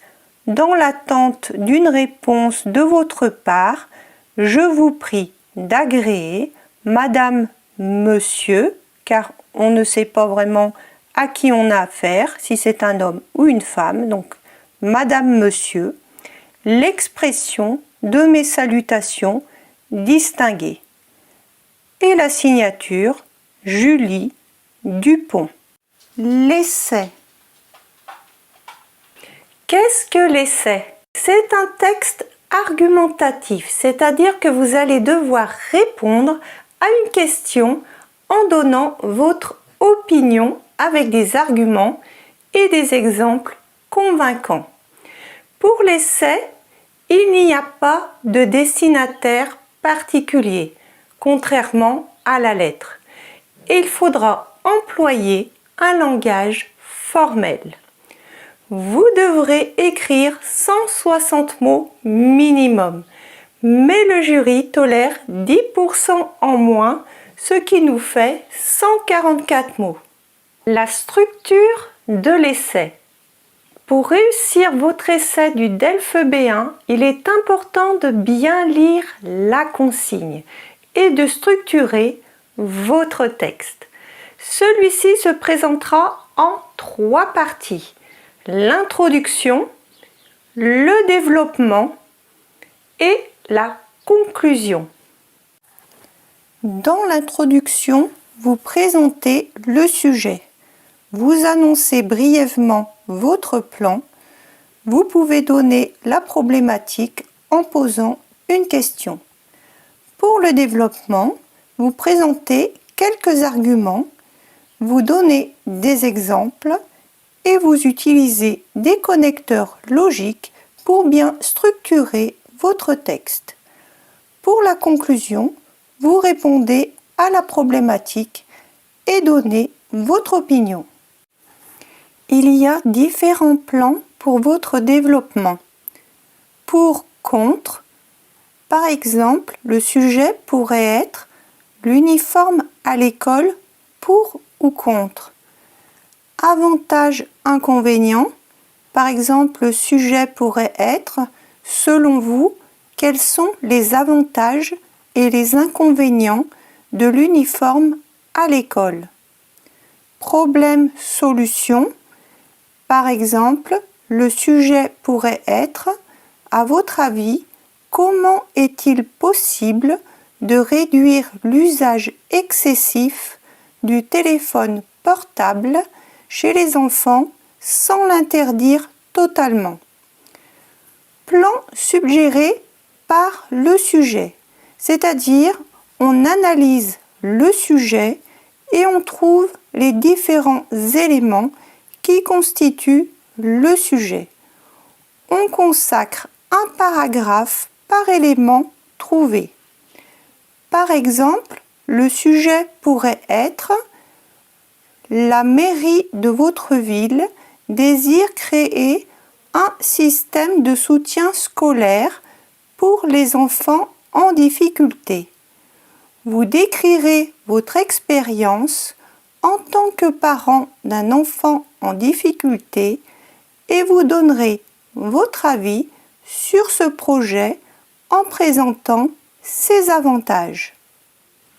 Je n'ai pas écrit tout le texte du dernier sujet car nous allons maintenant étudier tous les sujets que je viens de donner en exemple pour que vous soyez prêts à réussir votre DELF B1. Pour, contre, avantages, inconvénients. J'ai regroupé les sujets pour, contre et avantages, inconvénients car ici notre essai va pouvoir répondre aux 2 types de plans. Voici le sujet. L'uniforme à l'école, pour ou contre? Mais le sujet pourrait aussi être, selon vous, quels sont les avantages et les inconvénients de l'uniforme à l'école? La production devra faire 160 mots minimum. On va voir que l'on peut répondre pratiquement de la même manière aux deux sujets. Il faudra prendre 10 minutes pour rechercher les idées et définir votre plan au brouillon. Donc, la première question à se poser est: quelles vont être les deux parties de mon développement? Donc, on va chercher les deux parties de notre développement et trouver pour chacune des parties des idées pour argumenter nos paragraphes. La première partie va être le pour et donc les avantages. On peut écrire que c'est un moyen de réduire les inégalités. La deuxième partie va être le contre et donc les inconvénients.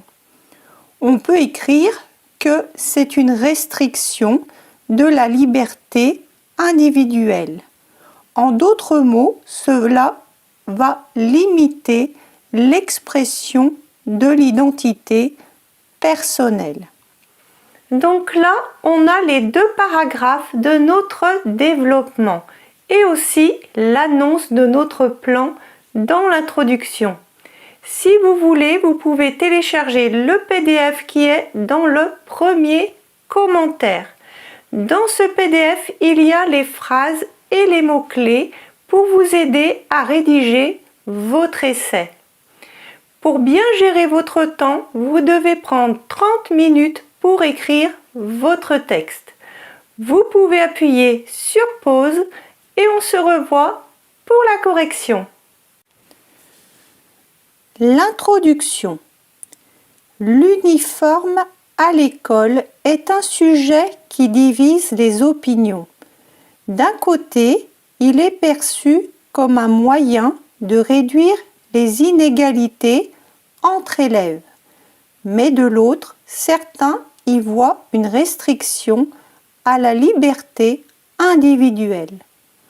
Donc là, on a annoncé le sujet avec l'annonce de nos deux paragraphes du développement.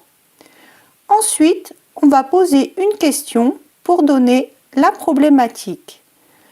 Donc pour le sujet pour ou contre, vous pouvez écrire: alors, l'uniforme scolaire est-il une bonne idée ou non? Et pour les avantages inconvénients, vous pouvez écrire: alors, quels sont les avantages et inconvénients de l'uniforme scolaire? Pour un autre sujet, vous pouvez garder les mêmes questions en remplaçant l'uniforme scolaire par le thème de votre sujet. D'accord? Passons au développement. Vous pouvez introduire votre premier paragraphe par tout d'abord et vous ajouterez votre avantage, votre pour. Et ensuite, vous pouvez introduire votre deuxième paragraphe par cependant et vous ajouterez votre inconvénient, votre contre. Tout d'abord, l'uniforme présente des avantages, notamment en favorisant l'égalité. En uniformisant la tenue des élèves, il évite les discriminations basées sur les différences vestimentaires et réduit les tensions sociales, surtout dans des écoles où les élèves viennent de milieux divers. Par exemple, ceux qui ne peuvent pas se permettre des vêtements de marque ne se sentiront pas exclus. Ici, nous avons écrit notre premier argument que l'on a développé et on a donné un exemple. Cependant, l'uniforme limite l'expression de l'identité personnelle. Les élèves, surtout adolescents, ont besoin de se différencier et de montrer leur personnalité à travers leurs vêtements. L'uniforme peut donc être perçu comme une contrainte. Par exemple, permettre aux élèves de choisir leur tenue pourrait les aider à apprendre à faire des choix en fonction de leur goût personnel. Ici, nous avons écrit notre deuxième argument que l'on a développé et on a donné un exemple. Pour la conclusion, vous pouvez nuancer votre réponse. En conclusion, l'uniforme présente des avantages mais aussi des inconvénients. Pour un autre sujet, vous pouvez garder la même phrase en remplaçant l'uniforme. À mon avis, un compromis comme autoriser certains vêtements personnels dans un cadre uniforme pourrait être une bonne solution. Pensez bien à sauter une ligne entre chaque paragraphe. Il vous restera 5 minutes pour vous relire et compter les mots.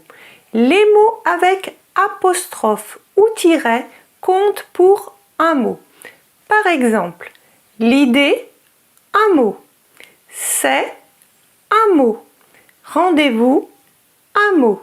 D'accord ? Maintenant, on va voir un sujet, problème, solution. À votre avis, comment est-il possible de réduire l'usage excessif du téléphone portable chez les enfants sans l'interdire totalement? 160 mots minimum. Comme pour le premier exercice, il faudra prendre 10 minutes pour rechercher les idées et définir votre plan au brouillon. La première question à se poser est: quel est le problème? Le problème, c'est l'usage excessif du téléphone portable chez les enfants. Maintenant, on va chercher des idées de solutions. Pour la première solution au problème, on peut écrire « Établir des règles claires concernant le temps passé sur le téléphone ». Par exemple, on peut limiter l'usage à 1 heure par jour. Pour la deuxième solution au problème, on peut écrire « Proposer des activités intéressantes pour occuper les enfants et détourner leur attention du téléphone ». Donc là, on a les 2 paragraphes de notre développement. Si vous voulez, vous pouvez télécharger le PDF qui est dans le premier commentaire. Dans ce PDF, il y a les phrases et les mots-clés pour vous aider à rédiger votre essai. Pour bien gérer votre temps, vous devez prendre 30 minutes pour écrire votre texte. Vous pouvez appuyer sur pause et on se revoit pour la correction. L'introduction. L'usage excessif du téléphone portable chez les enfants est un problème grandissant. Bien que cet outil soit utile pour la communication et l'accès à l'information, son utilisation excessive peut entraîner des problèmes de santé et de concentration. Comment peut-on réduire l'usage excessif du téléphone portable sans l'interdire totalement? Vous voyez ici que l'on peut reprendre tout simplement la question du sujet. Passons au développement. Vous pouvez introduire votre premier paragraphe par tout d'abord et vous ajouterez votre première solution. Et vous pouvez commencer votre deuxième paragraphe par ensuite et vous ajouterez votre deuxième solution. Tout d'abord, il est important d'établir des règles claires concernant le temps passé sur le téléphone. Par exemple, limiter l'usage à 1 heure par jour pour les jeux ou les réseaux sociaux peut aider à éviter une utilisation excessive. De plus, ces règles devraient être appliquées de manière flexible et adaptée à l'âge de l'enfant. Ensuite, il est essentiel de proposer d'autres activités intéressantes pour occuper les enfants, comme le sport, la lecture ou des jeux en extérieur. Ces alternatives permettent de détourner leur attention du téléphone tout en leur offrant des expériences enrichissantes. En outre, instaurer des moments sans téléphone, comme par exemple lors des repas ou avant de dormir, contribue également à réduire son usage sans interdire son utilisation complètement. Donc, dans les 2 paragraphes, nous avons développé nos idées en donnant des exemples. Pour la conclusion, nous allons reprendre nos 2 arguments et donner notre avis.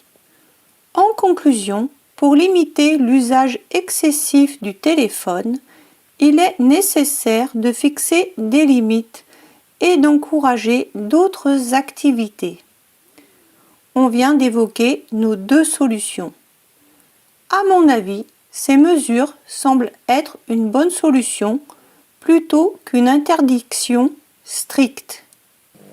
Et voilà, maintenant on va faire le dernier exercice. Le plan suggéré par le sujet. Vous verrez, il n'y a pas de plan type car il faudra bien lire la consigne pour trouver votre plan. La mairie de votre ville désire créer un système de soutien scolaire pour les enfants en difficulté. La mairie décide de créer une consultation auprès des parents d'élèves. Vous êtes parent d'un enfant ayant des difficultés scolaires et vous souhaitez participer à la consultation. Sur le site internet de la commune, dans la rubrique prévue à cet effet, vous décrirez votre expérience en tant que parent d'un enfant en difficulté et vous donnerez votre avis sur ce projet en présentant ses avantages. 160 mots minimum. Ici, on nous demande notre expérience et notre avis sur ce projet en présentant les avantages. Donc, l'expérience fera l'objet du premier paragraphe de notre développement. Pour les idées, pour l'expérience, on peut écrire « Mon enfant rencontre des difficultés scolaires et c'est difficile à gérer lors des devoirs ». Pour le deuxième paragraphe de notre développement, on donnera notre avis sur le projet et les avantages. Ici, on peut dire que les enfants seraient accompagnés par des professionnels, que cela offrirait un soulagement pour les parents et que cela pourrait aider à réduire les inégalités scolaires. Voyons l'introduction. En tant que parent d'un enfant en difficulté scolaire, je trouve que votre initiative de créer un système de soutien scolaire est une excellente idée. Voilà, ici, vous vous présentez brièvement, ce qui introduit votre paragraphe sur l'expérience, et ensuite vous donnez votre avis général que vous allez développer dans le deuxième paragraphe du développement. Le développement. Donc, on va commencer par parler de l'expérience. Vous pouvez introduire votre premier paragraphe par « En effet ». En effet, mon enfant rencontre des difficultés, notamment en mathématiques et en français, ce qui génère du stress à la maison. Nous avons essayé plusieurs méthodes, mais un accompagnement scolaire supplémentaire semble nécessaire. Là, on va donner un exemple. Par exemple, lors des devoirs, il a souvent besoin d'aide pour comprendre certaines notions, ce qui peut être difficile à gérer pour nous, parents. Un système de soutien scolaire organisé par la mairie serait donc un moyen précieux d'obtenir une aide professionnelle. Maintenant, on va parler des avantages. On peut utiliser le connecteur logique 2+. De plus, ce projet présente plusieurs avantages. Premièrement, il permettrait à chaque enfant de recevoir un soutien personnalisé, adapté à ses besoins spécifiques. Aussi, cela offrirait aux parents un soulagement en leur permettant de compter sur des professionnels pour accompagner leurs enfants. Enfin, cela pourrait aider à réduire les inégalités scolaires et offrir à tous une chance égale de réussir.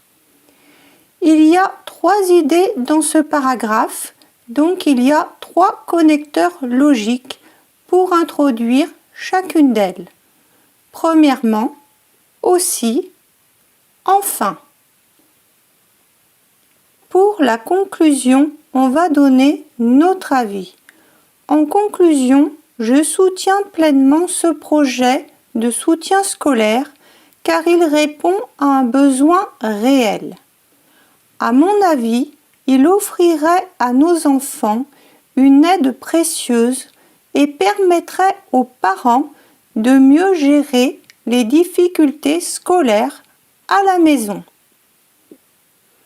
Maintenant, on va faire un petit quiz. Quel langage dois-je utiliser dans l'essai?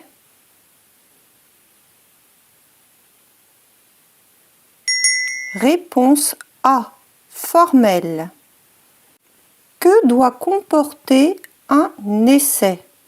Plusieurs réponses possibles.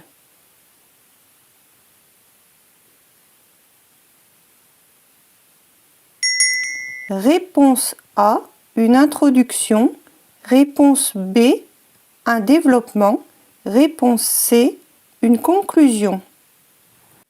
Quel plan peut convenir pour un essai du DELF B1? Plusieurs réponses possibles.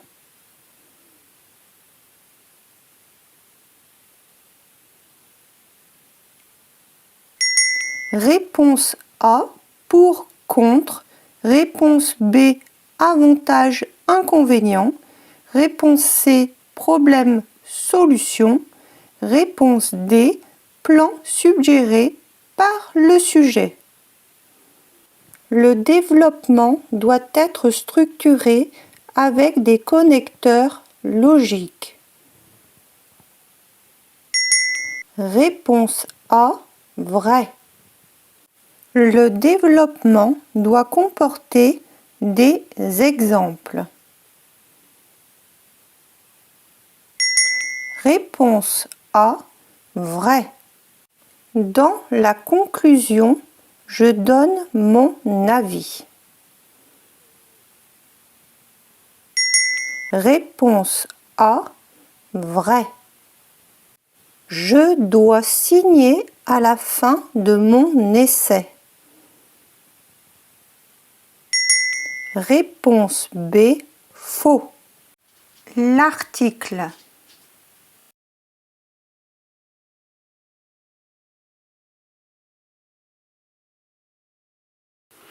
Qu'est-ce que l'article? L'article est un texte qui vise à informer ou à donner un point de vue. Par exemple, dans un journal ou dans un magazine. Comme pour l'essai, il n'y a pas de destinataire particulier et il faudra employer un langage formel. Vous devez écrire 160 mots minimum, mais le jury tolère 10% en moins, ce qui nous fait 144 mots. Comment gérer votre temps? Comme pour la lettre et l'essai, prenez 10 minutes pour lire très attentivement la consigne. Élaborez votre plan et notez vos idées au brouillon. Ensuite, prenez 30 minutes pour rédiger et gardez les 5 dernières minutes pour relire votre texte et compter le nombre de mots. Comment compter le nombre de mots? Les mots avec apostrophe ou tiret comptent pour un mot. C'est un mot. J'ai eu 2 mots. Je m'appelle Julia, 3 mots. Arc-en-ciel, un mot. Rendez-vous, un mot. La structure de l'article. Pour réussir votre article du DELF B1, il est important de bien lire la consigne et de structurer votre texte. Votre article devra comporter un titre, un chapeau. On dit chapeau dans le monde du journalisme, mais c'est en fait une petite introduction. Ensuite, on aura un développement en 2 parties. Et pour chacune des parties, vous développerez 1 ou 2 arguments. Ensuite, on aura une brève conclusion. Et vous pourrez ajouter une signature. Pour la signature, vous devrez inventer un prénom et un nom, car votre copie doit rester anonyme. Vous pouvez imprimer la structure de l'article pour la voir sous les yeux lorsque nous ferons l'exercice. Le lien pour télécharger le PDF est dans le premier commentaire. Maintenant, voyons un exemple de sujet.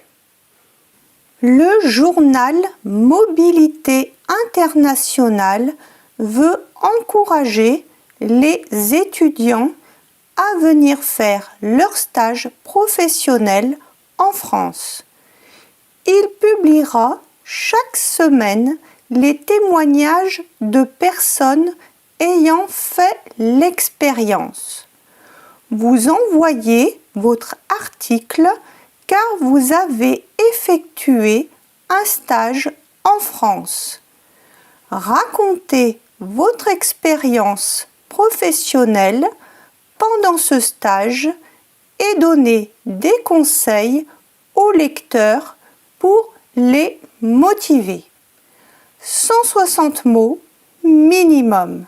Le sujet de l'article de production écrite du DELF B1 vous donne souvent des indications très précises sur les points à traiter.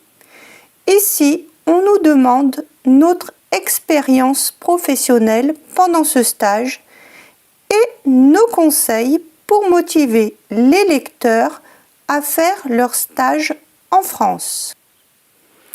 Vous pouvez en effet déduire votre plan directement de ce qui est demandé. Cela vous aide à organiser votre texte de manière logique et à ne pas oublier d'aborder certains aspects importants. Donc, pour notre développement, on aura une partie 1 où l'on va raconter notre expérience et dans une autre partie, vous donnerez vos conseils au lecteur. À qui va s'adresser l'article? L'article va s'adresser à des étudiants. Donc, vous utiliserez un langage formel, mais en gardant un ton adapté aux jeunes.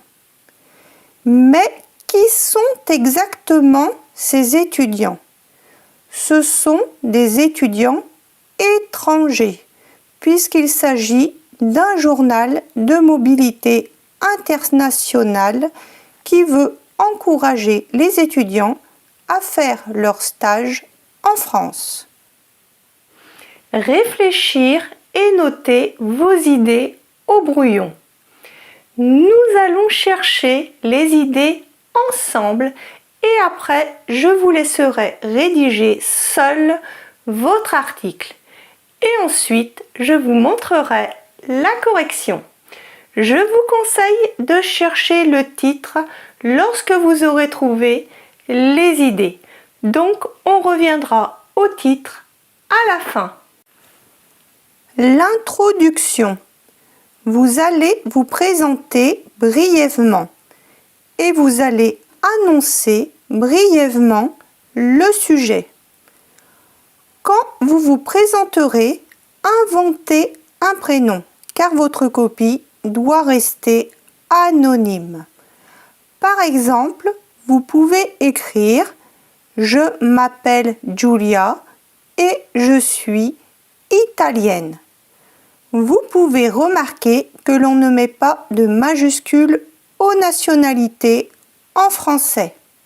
Pour le développement, comme on vient de le voir dans le premier paragraphe, la première partie, on parlera de nos expériences. Dans un premier temps, on va présenter le contexte. Par exemple, on peut dire « J'ai fait un stage de 6 mois à Lyon dans une entreprise d'informatique ». Ensuite, il faudra écrire que du positif, des choses bien, car on veut encourager les étudiants à venir en France pour faire leur stage. Donc, on peut dire « J'ai été bien accueilli, je me suis vite intégré, j'ai beaucoup appris sur le monde du travail en France et en améliorant mon français, je me suis fait des amis. » Dans le deuxième paragraphe, la deuxième partie, on donnera des conseils. Par exemple, vous pouvez dire « Soyez ouverts et curieux, apprenez un peu le français avant de partir, profitez de votre temps libre pour visiter. » Pour la conclusion, on fera une conclusion très brève. On peut commencer la conclusion par en résumé et on peut encourager le lecteur à tenter l'expérience, comme on nous le demande dans le sujet. On avait dit que l'on chercherait le titre après avoir trouvé les idées. Donc, je vous laisse chercher. Je vous rappelle juste que dans un titre, il n'y a pas de verbe. Si vous ne l'avez pas déjà fait, vous pouvez télécharger le PDF qui est dans le premier commentaire. Dans ce PDF, il y a la structure pour ne rien oublier quand vous rédigerez. L'article peut être plus libre dans sa structure que les autres productions écrites. Vous n'êtes pas obligé de mettre des connecteurs logiques au début de chaque paragraphe de votre développement. Maintenant, vous pouvez appuyer sur pause et prendre 30 minutes pour rédiger votre texte. Et on se revoit pour la correction.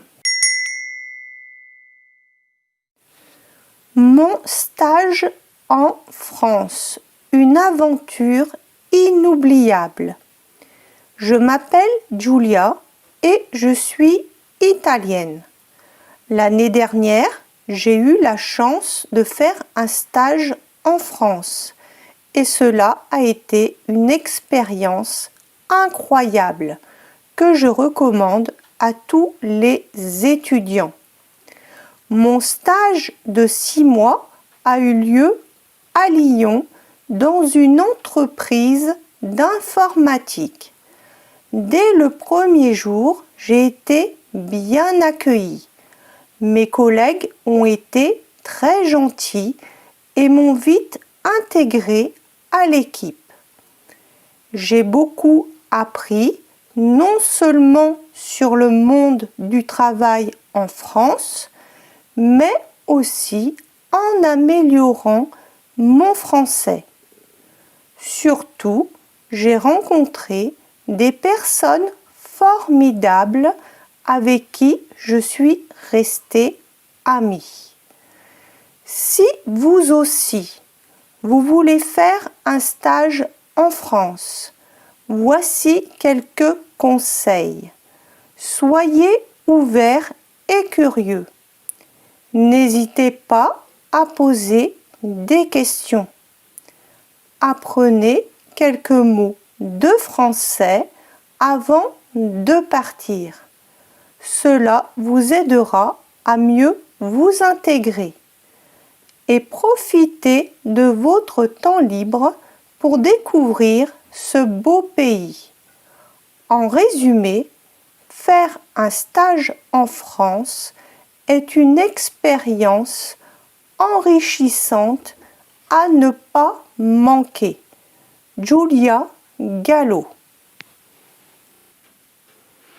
Il est important de bien structurer votre copie pour avoir le maximum de points.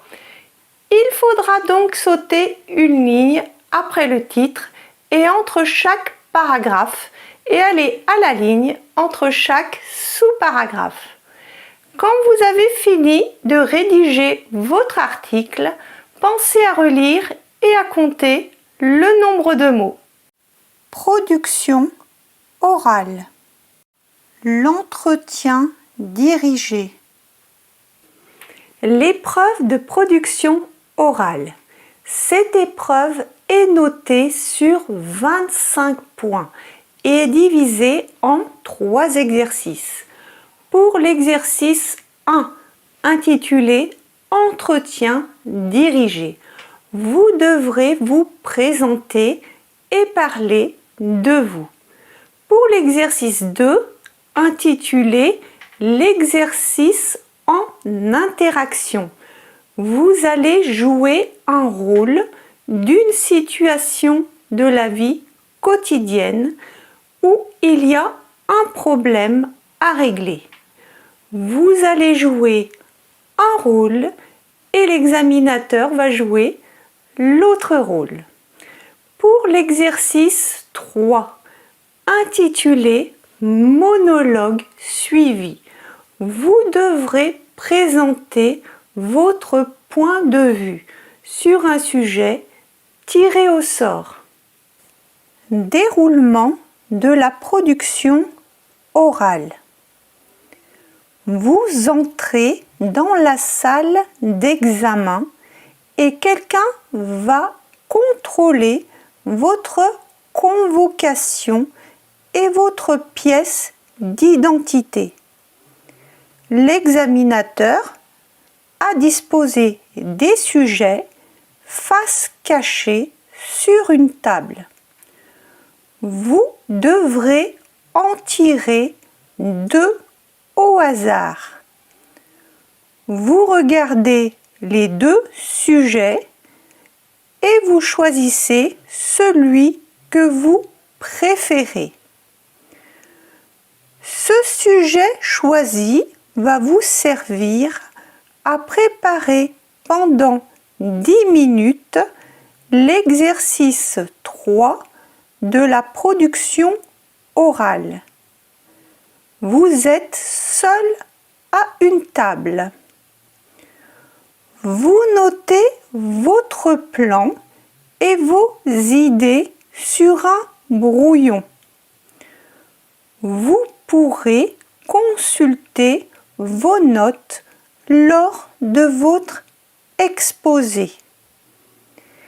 10 minutes s'écoulent et vous vous retrouvez face à 1 ou 2 examinateurs. Vous commencerez par l'exercice 1. Il s'agit d'un entretien où vous parlerez de vous et l'examinateur pourra vous poser des questions. Il n'y a pas de préparation pour cet exercice. Ensuite, vous passerez à l'exercice 2, l'exercice en interaction.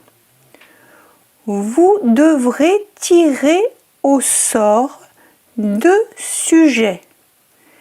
Et parmi ces 2 sujets, vous en choisirez un. Vous devrez jouer une scène avec l'examinateur pour résoudre un problème. Cet exercice se fait également sans préparation. Puis, vous passerez à l'exercice 3. Il s'agit de donner votre avis sur le texte que vous avez sélectionné en entrant dans la salle. Vous pouvez utiliser votre brouillon. Et c'est terminé. Dans cette vidéo, nous allons étudier l'exercice 1, l'entretien dirigé. Et dans les 2 prochaines vidéos, nous verrons l'exercice 2 et 3 de production orale. Allons-y pour l'exercice 1. Exercice 1. L'entretien dirigé. Se présenter, parler de soi. Pour l'entretien dirigé, nous allons voir la structure, des conseils, un exemple concret avec la mise en situation d'un candidat, des exemples de questions et des conseils pour répondre aux questions. Structure de la présentation de l'entretien dirigé. Vous pouvez télécharger le PDF gratuit avec la structure que vous pouvez personnaliser. Le lien est dans le premier commentaire. Mais restez bien avec moi pour écouter les indications qui vous serviront à personnaliser correctement la structure. Allons-y. Bonjour, je m'appelle et vous mettez votre prénom. J'ai, vous mettez votre âge, en, j'ai 20 ans par exemple. J'ai 20 ans et je suis, et là vous mettez votre nationalité. Par exemple, j'ai 20 ans et je suis italienne. J'habite à, et vous mettez votre ville. Par exemple, j'habite à Lyon, en France. Attention pour les pays. On utilise en pour les pays qui commencent par une voyelle ou qui finissent par E. Par exemple, en France, en Espagne, en Italie, en Angola. On utilise O pour les pays qui commencent par une consonne et sans E à la fin. Par exemple, au Brésil, au Maroc. Il peut y avoir des exceptions. Par exemple, on dit au Cambodge, au Mexique. On utilise au avec un X pour les pays au pluriel. Par exemple, aux États-Unis. N'hésitez pas à me demander en commentaire si vous avez un doute pour votre pays. Donc voilà, ici on peut dire j'habite à Lyon en France. Vous pourriez dire aussi j'habite à Marrakech au Maroc. D'accord? Donc une ville que j'adore car, donc on peut dire car les gens sont accueillants, car les monuments sont incroyables, car je la trouve charmante, car je la trouve agréable à vivre, etc. Vous pouvez trouver d'autres idées, bien sûr. Je vis avec ma famille qui se compose de, et là vous allez mettre les membres de votre famille. Donc vous pouvez dire je vis avec ma famille qui se compose de mes parents. Vous pouvez mettre les prénoms. Mon frère avec son prénom et ma sœur avec son prénom. Vous pouvez aussi dire je vis avec ma famille qui se compose de mon mari avec son prénom ou ma femme avec son prénom et mes enfants. Vous pouvez mettre le nombre. Par exemple, et mes 2 enfants avec leur prénom et leur âge. Avec mes 2 enfants, Tom qui a 3 ans et Lucas qui a 5 ans.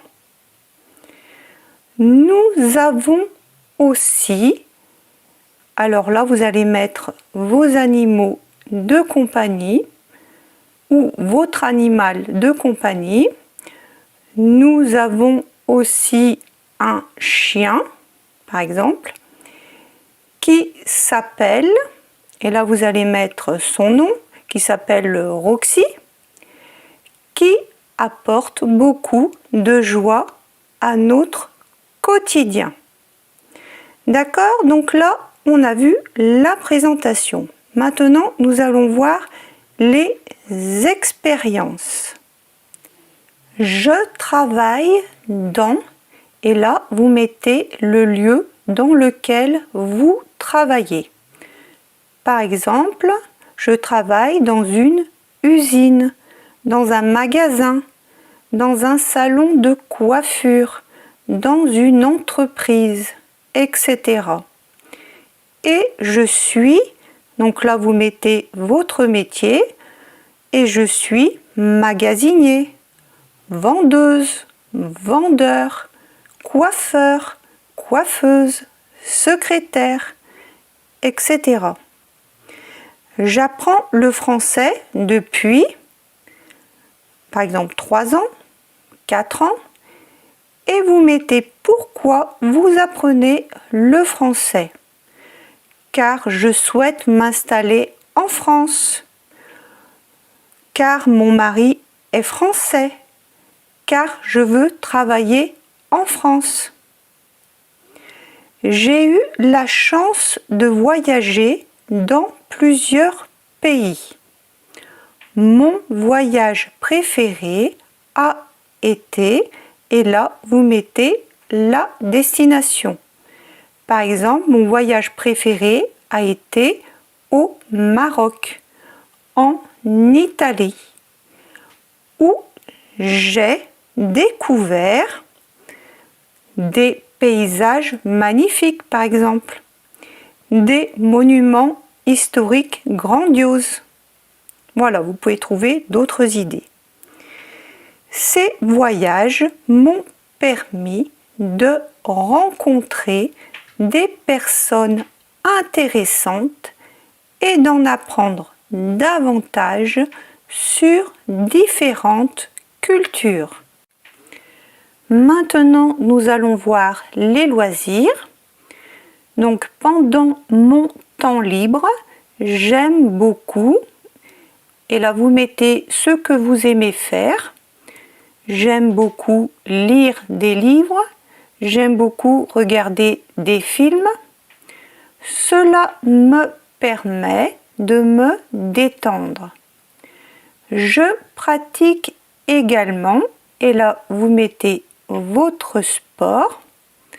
Donc vous pouvez dire je pratique également la course à pied, le tennis, ce qui est une excellente façon de rester en forme, de passer du temps avec des amis, etc.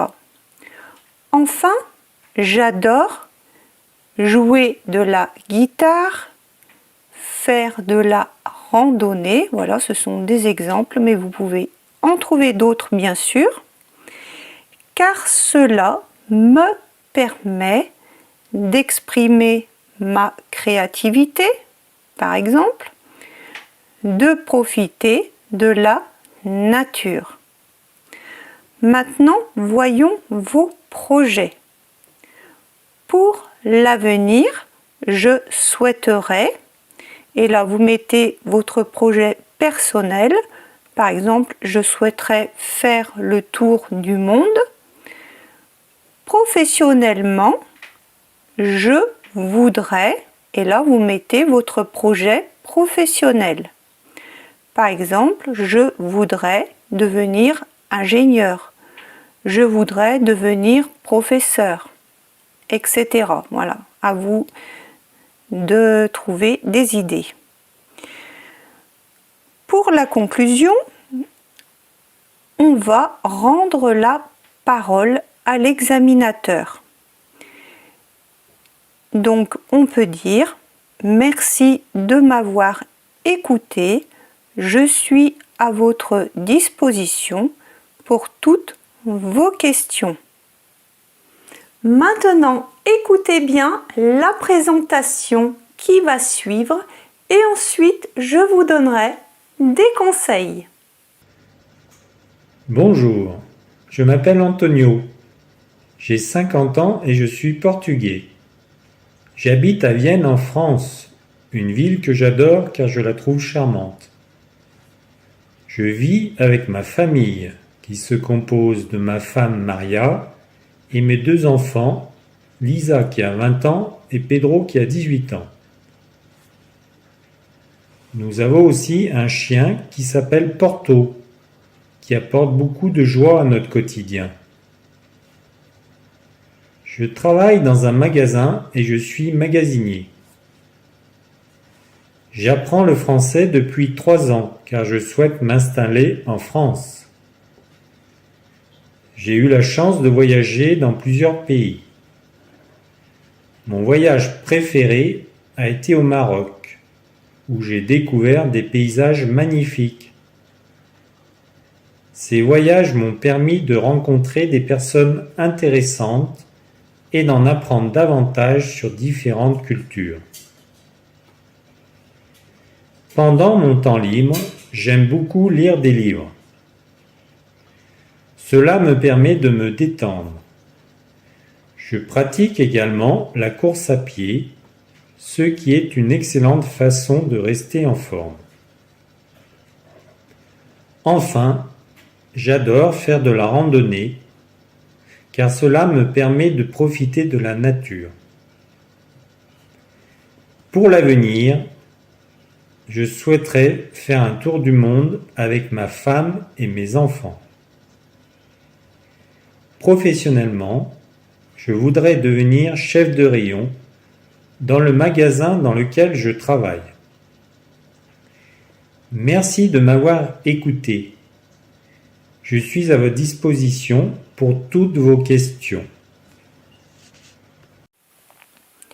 Conseil pour la présentation de l'entretien dirigé. Quand vous arriverez dans la salle, saluez les examinateurs. Attendez qu'on vous demande de vous asseoir. Soyez souriant. Il n'y a pas de temps de préparation pour cet exercice. Donc, il est important de savoir ce que vous allez dire avant d'aller à l'examen.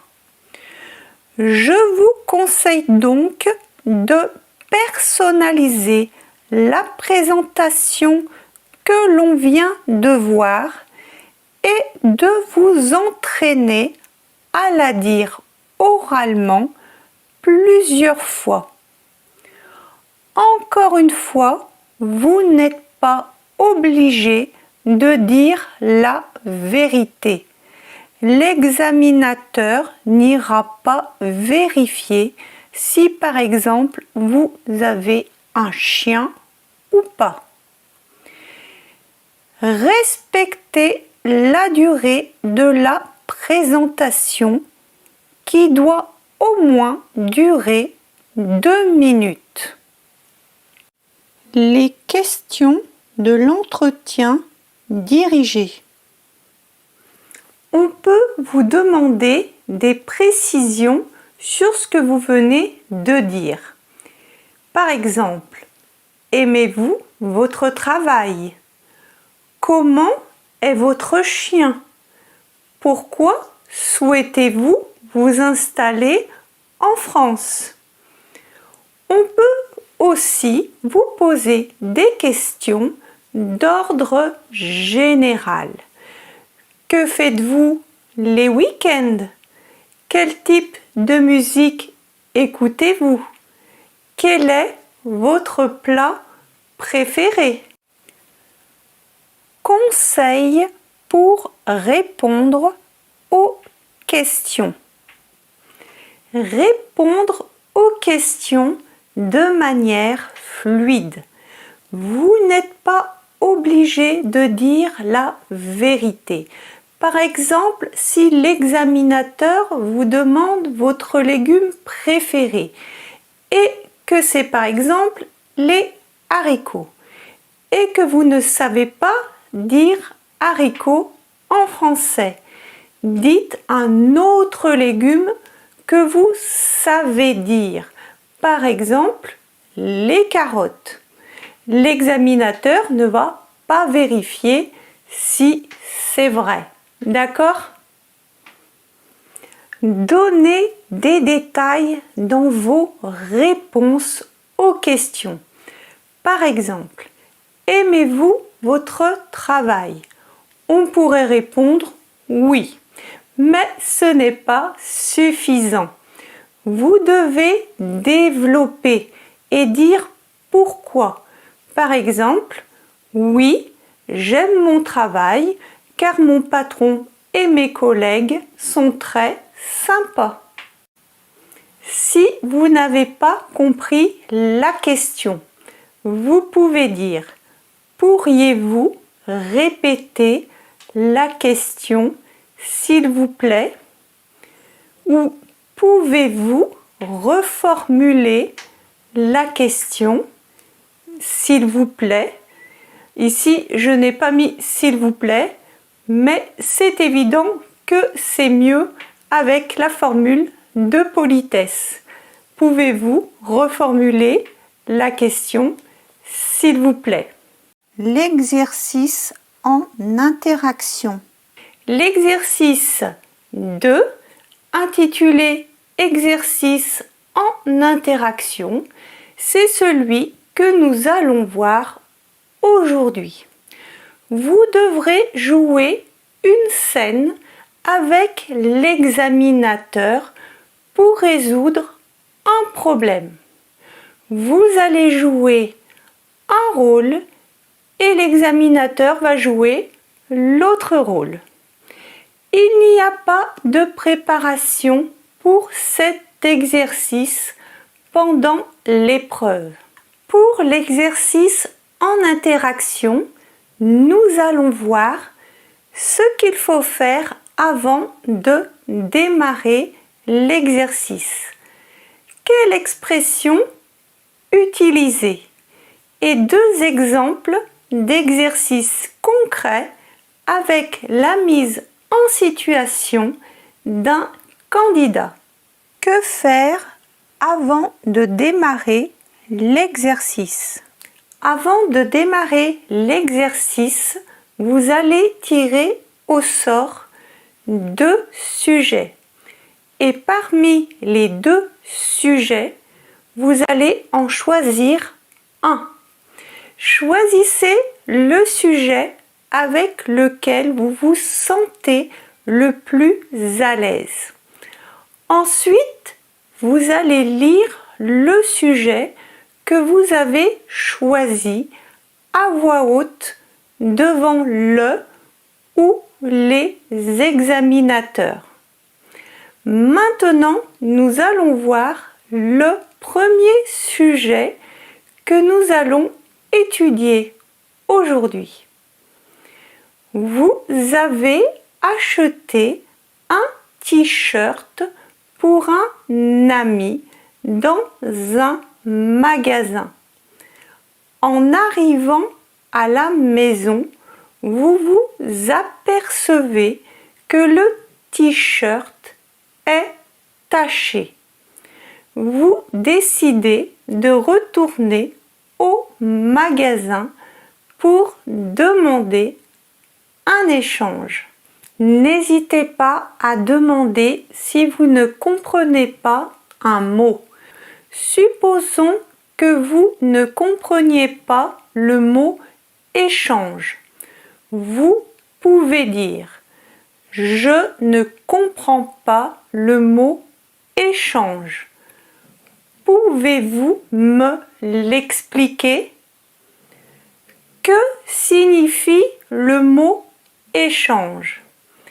L'examinateur va vous l'expliquer en français. Après avoir lu le sujet, vous devrez identifier la situation. Ici, l'achat d'un t-shirt. Le problème, le t-shirt est taché.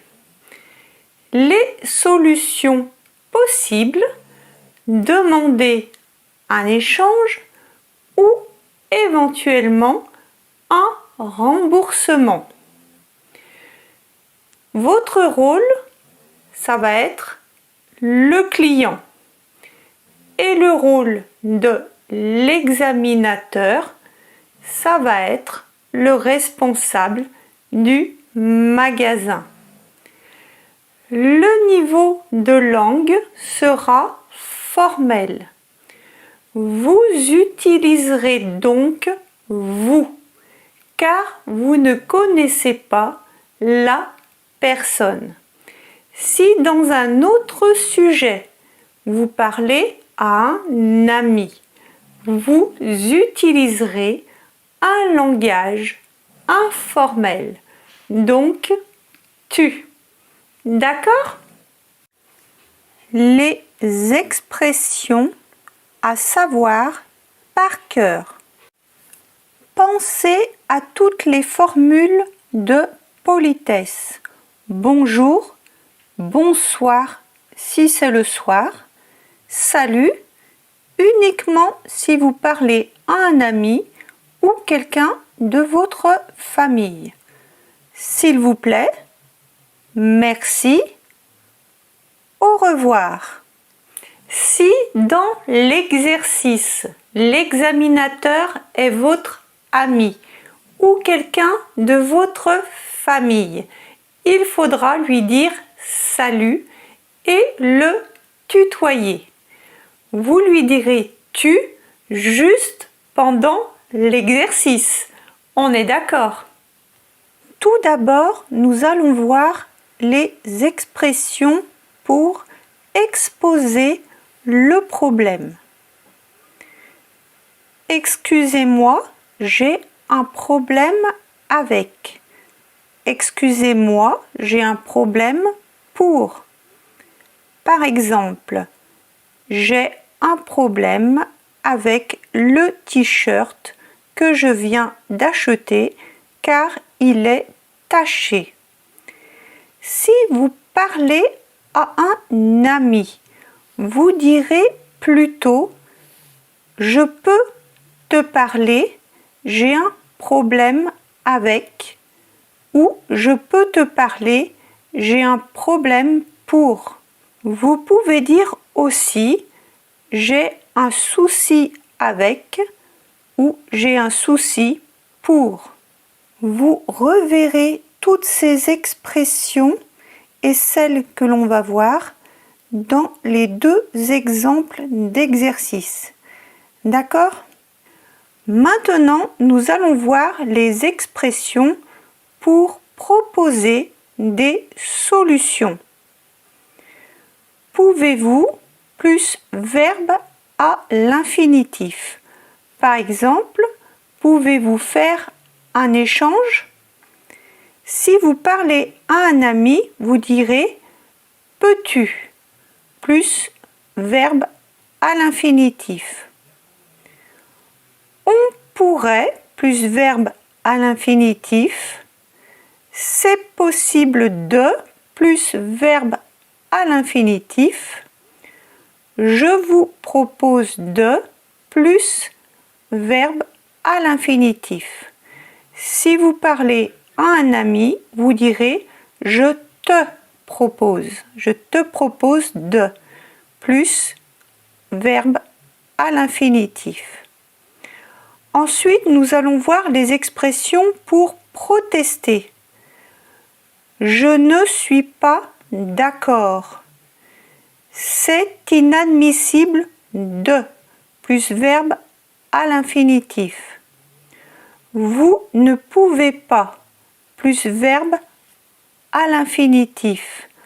Pour un ami, vous direz tu ne peux pas plus verbe à l'infinitif.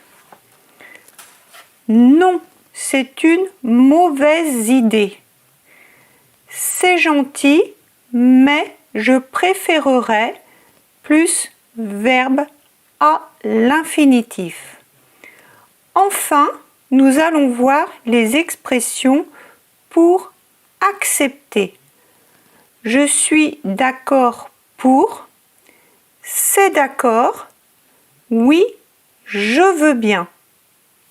Vous pouvez télécharger le PDF gratuit avec les expressions à savoir. Le lien est dans le premier commentaire. Maintenant, écoutons un exemple avec la mise en situation d'un candidat. Vous avez acheté un t-shirt pour un ami dans un magasin. En arrivant à la maison, vous vous apercevez que le t-shirt est taché. Vous décidez de retourner au magasin pour demander un échange. Bonjour, j'ai un problème avec un t-shirt que j'ai acheté hier. En arrivant à la maison, j'ai remarqué qu'il était taché. Pouvez-vous me faire un échange, s'il vous plaît? Bonjour, je suis désolée pour ce désagrément. Pouvez-vous me montrer le t-shirt, s'il vous plaît? Bien sûr, voici le t-shirt. Vous pouvez voir la tache ici. Je l'ai acheté hier et je n'ai pas encore enlevé les étiquettes. Est-ce que vous pouvez faire un échange? Je comprends, mais malheureusement, nous ne pouvons pas faire d'échange, car le t-shirt était en solde. C'est inadmissible de refuser l'échange. J'ai acheté ce t-shirt hier et il est taché. Pouvez-vous au moins me rembourser? Nous ne pouvons pas non plus faire de remboursement pour ce type de problème. Je suis désolé, mais je voudrais un remboursement ou un échange. Pouvez-vous vérifier si vous avez un autre t-shirt du même modèle? Je comprends, mais je ne peux pas faire d'exception. De plus, nous n'avons plus ce modèle en stock. Avez-vous une autre solution à me proposer alors? Je peux vous donner un bon d'achat et une réduction de 10% pour votre prochain achat, si vous le souhaitez. C'est d'accord. Je veux bien le bon d'achat avec la réduction. Mais j'espère que ce problème ne se reproduira plus. Je comprends. Nous allons essayer de faire attention à nos produits. Merci pour votre compréhension. Voici votre bon d'achat avec la réduction de 10%. Merci. Au revoir. Au revoir et merci pour votre patience. Avant de passer au deuxième exercice, je voulais revenir sur un point du dialogue que vous venez d'écouter. Lorsque l'examinateur dit « Pouvez-vous me montrer le t-shirt, s'il vous plaît ?» Vous faites semblant de montrer le t-shirt. Vous pouvez montrer votre main, par exemple. Voici le t-shirt. Vous pouvez voir la tache ici. D'accord? Nous allons voir maintenant un autre exemple avec un langage informel, c'est-à-dire entre amis. Écoutez attentivement. Votre colocataire fait vraiment trop de bruit car il organise des soirées dans votre appartement et cela vous empêche de dormir. Vous devez lui faire comprendre que cette situation n'est plus possible et vous devez trouver des solutions. Salut, j'ai un problème. Je peux te parler? Salut. Bien sûr. Qu'est-ce qu'il y a? Voilà, c'est à propos des soirées dans l'appartement. Il y a vraiment beaucoup de bruit et je ne peux pas dormir. Ah bon? Je ne trouve pas que le bruit soit si exagéré. On s'amuse juste un peu avec des amis. Je comprends, mais pour moi, c'est vraiment difficile de dormir avec tout ce bruit. C'est possible de trouver une solution? Écoute, je ne suis pas d'accord pour arrêter les soirées. On pourrait peut-être baisser un peu le volume, mais je ne vois pas pourquoi on devrait tout arrêter. Je ne te demande pas d'arrêter les soirées, juste de faire attention au bruit. Je te propose de fixer des horaires, par exemple jusqu'à 11 heures, et qu'on demande aux invités de faire moins de bruit après une certaine heure. Je ne suis pas d'accord. Je préférerais qu'on ne fixe pas d'horaire. On peut essayer de faire un peu moins de bruit, mais je ne veux pas que ça devienne une contrainte pour tout le monde. C'est gentil, mais je préférerais qu'on trouve un compromis. Je pense que ce serait bien de fixer une heure limite, même si c'est un peu plus tard que 11 heures. Tu peux finir les soirées à minuit et faire attention au bruit après. Bon, d'accord. On peut essayer de limiter les soirées jusqu'à minuit et faire attention au bruit après 7 heures. Ça te va? Oui, c'est d'accord. Merci de faire cet effort. Pas de souci. On va essayer de trouver un bon équilibre. Le monologue suivi. Pour cet exercice 3, l'examinateur a disposé des sujets face cachée sur une table. Vous devrez en tirer 2 au hasard. Vous regardez les 2 sujets et vous choisissez celui que vous préférez. Ensuite, vous allez préparer pendant 10 minutes votre exercice. Vous êtes seul à une table. Vous notez votre plan et vos idées sur un brouillon. Vous pourrez consulter vos notes lors de votre exposé. Pendant cet exercice, vous devez présenter votre point de vue sur le sujet. Attention, la préparation de l'exercice 3 se fait dès le début de l'épreuve de production orale. Mais vous présenterez votre exposé après avoir fait l'exercice 1 et 2. D'accord? Exercice 3. Le monologue suivi. Nous allons voir comment réussir votre brouillon. La structure, quelle expression utiliser et un exemple concret avec la mise en situation d'un candidat. Comment réussir votre brouillon? Vous allez faire une introduction, un développement et une conclusion. Voyons la structure de l'introduction. Donc, dans l'introduction, vous allez présenter le sujet. Vous allez dire « Le sujet que j'ai choisi est un article qui s'intitule » et vous mettez le titre de votre sujet. Le texte parle et vous mettez le thème de votre texte. C'est un sujet qui est actuel, qui est populaire, qui est tendance, qui est intéressant. Ici, vous choisissez ce qui correspond le mieux. Car, et vous mettez pourquoi.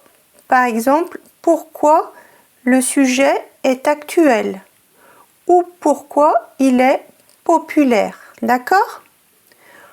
Ensuite, vous pouvez dire en lisant le texte, je me suis posé la question suivante. La question doit commencer à annoncer votre problématique. Et ensuite, vous allez annoncer le plan de votre développement. Dans un premier temps, je présenterai et vous mettez le thème de la première partie de votre développement. Et dans un second temps, je présenterai et vous mettez le thème de la deuxième partie de votre développement. Vous pouvez télécharger le PDF gratuit avec la structure. Le lien est dans le premier commentaire. Cette structure, vous devez l'apprendre par cœur avant d'aller à l'examen. Le jour de l'examen, sur votre brouillon, vous écrirez cette structure que vous compléterez. Il ne faudra pas passer plus de 2 minutes sur votre introduction le jour de l'examen. D'accord? On va voir avec un exemple. Le sujet que j'ai choisi s'intitule et vous mettez le titre de votre sujet. Ici, on va mettre l'écologie au cœur de nos maisons. Ce texte parle et vous mettez le thème de votre sujet. Ici, on va mettre des gestes écologiques que l'on doit avoir dans nos maisons pour respecter l'environnement. C'est un sujet qui est très actuel. On aurait aussi pu mettre très populaire ou très tendance. Car beaucoup de gens en parlent en ce moment. En lisant ce texte, je me suis posé la question suivante. La question doit commencer à annoncer votre problématique. Nous, on va mettre quel problème notre mode de vie actuel cause à l'environnement et quelles solutions nous pouvons mettre en place pour rendre nos maisons plus écologiques. Maintenant, on annonce le plan de notre développement. Dans un premier temps, je présenterai les problèmes causés par notre mode de vie. Puis, dans un second temps, je présenterai les solutions que nous pouvons appliquer pour vivre de manière plus écologique à la maison. Attention, le plan peut changer selon le thème. À la place de problèmes et solutions, comme dans notre exemple, nous pouvons avoir avantages, inconvénients ou causes, conséquences. D'accord? Voyons maintenant le développement. Pour le développement, vous devrez prévoir 7 minutes pour le rédiger. Il faudra uniquement noter les idées que vous développerez à l'oral. Partie 1. Selon le thème, vous parlerez des problèmes, des avantages ou des causes. Partie 2. Selon le thème, vous parlerez des solutions, des inconvénients ou des conséquences. Pour le développement, avant l'examen, il faudra apprendre par cœur les connecteurs logiques et les expressions de l'opinion. Vous pouvez dire tout d'abord, je pense que, ensuite, je crois que, enfin, il est clair que, cependant, je pense que, premièrement, je suis sûr que, deuxièmement, je sais que, enfin, on sait tous que. Ne pas dire à chaque fois je pense que, car les examinateurs n'aiment pas. Vous pouvez le dire 2 ou 3 fois, mais pas plus. Nous allons voir la conclusion et ensuite nous verrons un exemple de sujet que nous ferons ensemble. Voyons tout de suite la conclusion.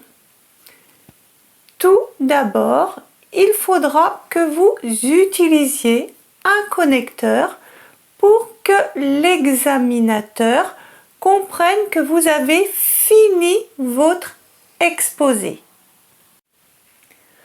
Je vous conseille pour conclure, car il est simple, efficace et très bien. Ensuite, vous ferez un petit résumé de votre développement et vous allez dire « Nous avons vu que ». Donc, je reprends. Vous allez dire « Pour conclure, nous avons vu que » et là, vous ajoutez votre petit résumé. D'accord? Puis, vous donnerez votre opinion. Personnellement, je crois que... Puis, enfin, vous allez rendre la parole à l'examinateur. Voilà pour mon opinion sur le sujet. Je suis à votre disposition si vous avez des questions. Vous verrez à la fin de la vidéo, dans l'exemple concret avec la mise en situation d'un candidat, un exemple de conclusion. Maintenant, nous allons voir un exemple de sujet. L'écologie au cœur de nos maisons. Nos maisons sont bien plus que de simples lieux de vie. Elles sont le reflet de nos valeurs et de notre engagement envers la planète. Intégrer l'écologie dans nos foyers est devenu une nécessité, un geste simple mais puissant pour un avenir durable. Chaque petit geste compte. Réduire notre consommation d'eau et d'électricité, trier nos déchets et favoriser les circuits courts pour notre alimentation. Nos maisons peuvent devenir des endroits où l'on fait attention à la planète. Ensemble, faisons de nos foyers des exemples inspirants d'un mode de vie respectueux de l'environnement. Donc, sur votre brouillon, on doit avoir l'introduction que l'on a apprise par cœur et que l'on a complétée. Ensuite, on note des idées pour chaque partie du développement. Notez seulement des idées que vous développerez à l'oral. Pour la partie 1, on va noter les problèmes pour l'environnement. Il y a des problèmes au niveau de l'énergie, de l'eau, des déchets et des achats. Donc là, on va noter sur notre brouillon les idées. Pour l'énergie, on peut dire qu'on utilise trop d'électricité avec nos appareils. Ça fait beaucoup de pollution et change le climat. Pour l'eau et les déchets, on gaspille l'eau et on ne trie pas toujours nos poubelles. Ça pollue et on utilise trop les ressources naturelles. Pour les achats, on achète des produits qui viennent de loin, ce qui pollue pendant le transport. Pour la partie 2, on va noter les solutions pour aider la planète. Donc là, on va faire des choses simples à la maison, comme économiser l'énergie, gérer l'eau et les déchets et acheter local. Donc, on va noter sur notre brouillon les idées. Pour économiser l'énergie, on peut utiliser des lampes LED, éteindre les appareils quand on ne les utilise pas. Pour gérer l'eau et les déchets, on peut mettre des économiseurs d'eau, trier les poubelles, acheter des produits recyclés.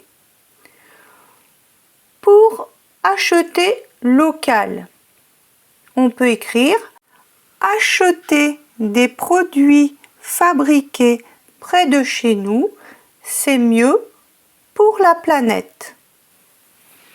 On va écouter le monologue sur le sujet que nous venons d'étudier. Regardez et écoutez attentivement la conclusion qui reprend ce que nous avons vu tout à l'heure. Vous pouvez télécharger le PDF gratuit qui reprend toute la structure du monologue et les expressions et connecteurs logiques que nous avons vus. Le lien est dans le premier commentaire. Le sujet que j'ai choisi s'intitule « L'écologie au cœur de nos maisons ». Ce texte parle des gestes écologiques que l'on doit avoir dans nos maisons pour respecter l'environnement. C'est un sujet qui est très actuel, car beaucoup de gens en parlent en ce moment. En lisant ce texte, je me suis posé la question suivante.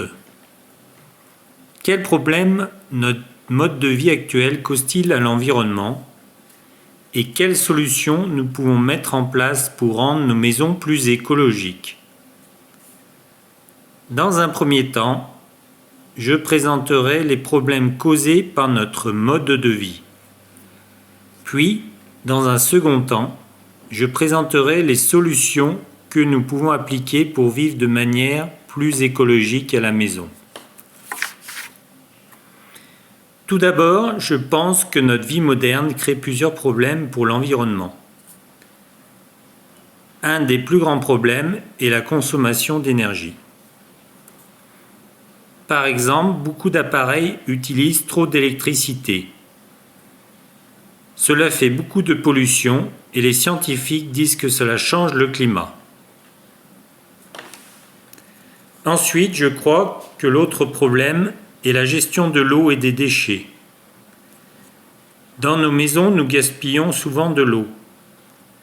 Par exemple, on prend beaucoup de douches et on reste trop longtemps sous la douche. Ceux qui utilisent trop les ressources naturelles. Aussi, nous ne trions pas toujours bien nos déchets. Cela pollue l'environnement. Enfin, il est clair que nous achetons souvent des produits qui viennent de loin, ce qui pollue pendant le transport. Ces problèmes peuvent avoir de graves conséquences sur notre planète, comme la pollution de l'air et de l'eau. Cependant, je pense que pour répondre à ces problèmes, il existe des solutions simples que nous pouvons mettre en place chez nous. Premièrement, je suis sûr que nous pouvons choisir des appareils plus économes en énergie. Par exemple, il est important d'utiliser des ampoules LED et d'éteindre les appareils quand on ne les utilise pas. Ces gestes permettent de réduire notre consommation d'énergie.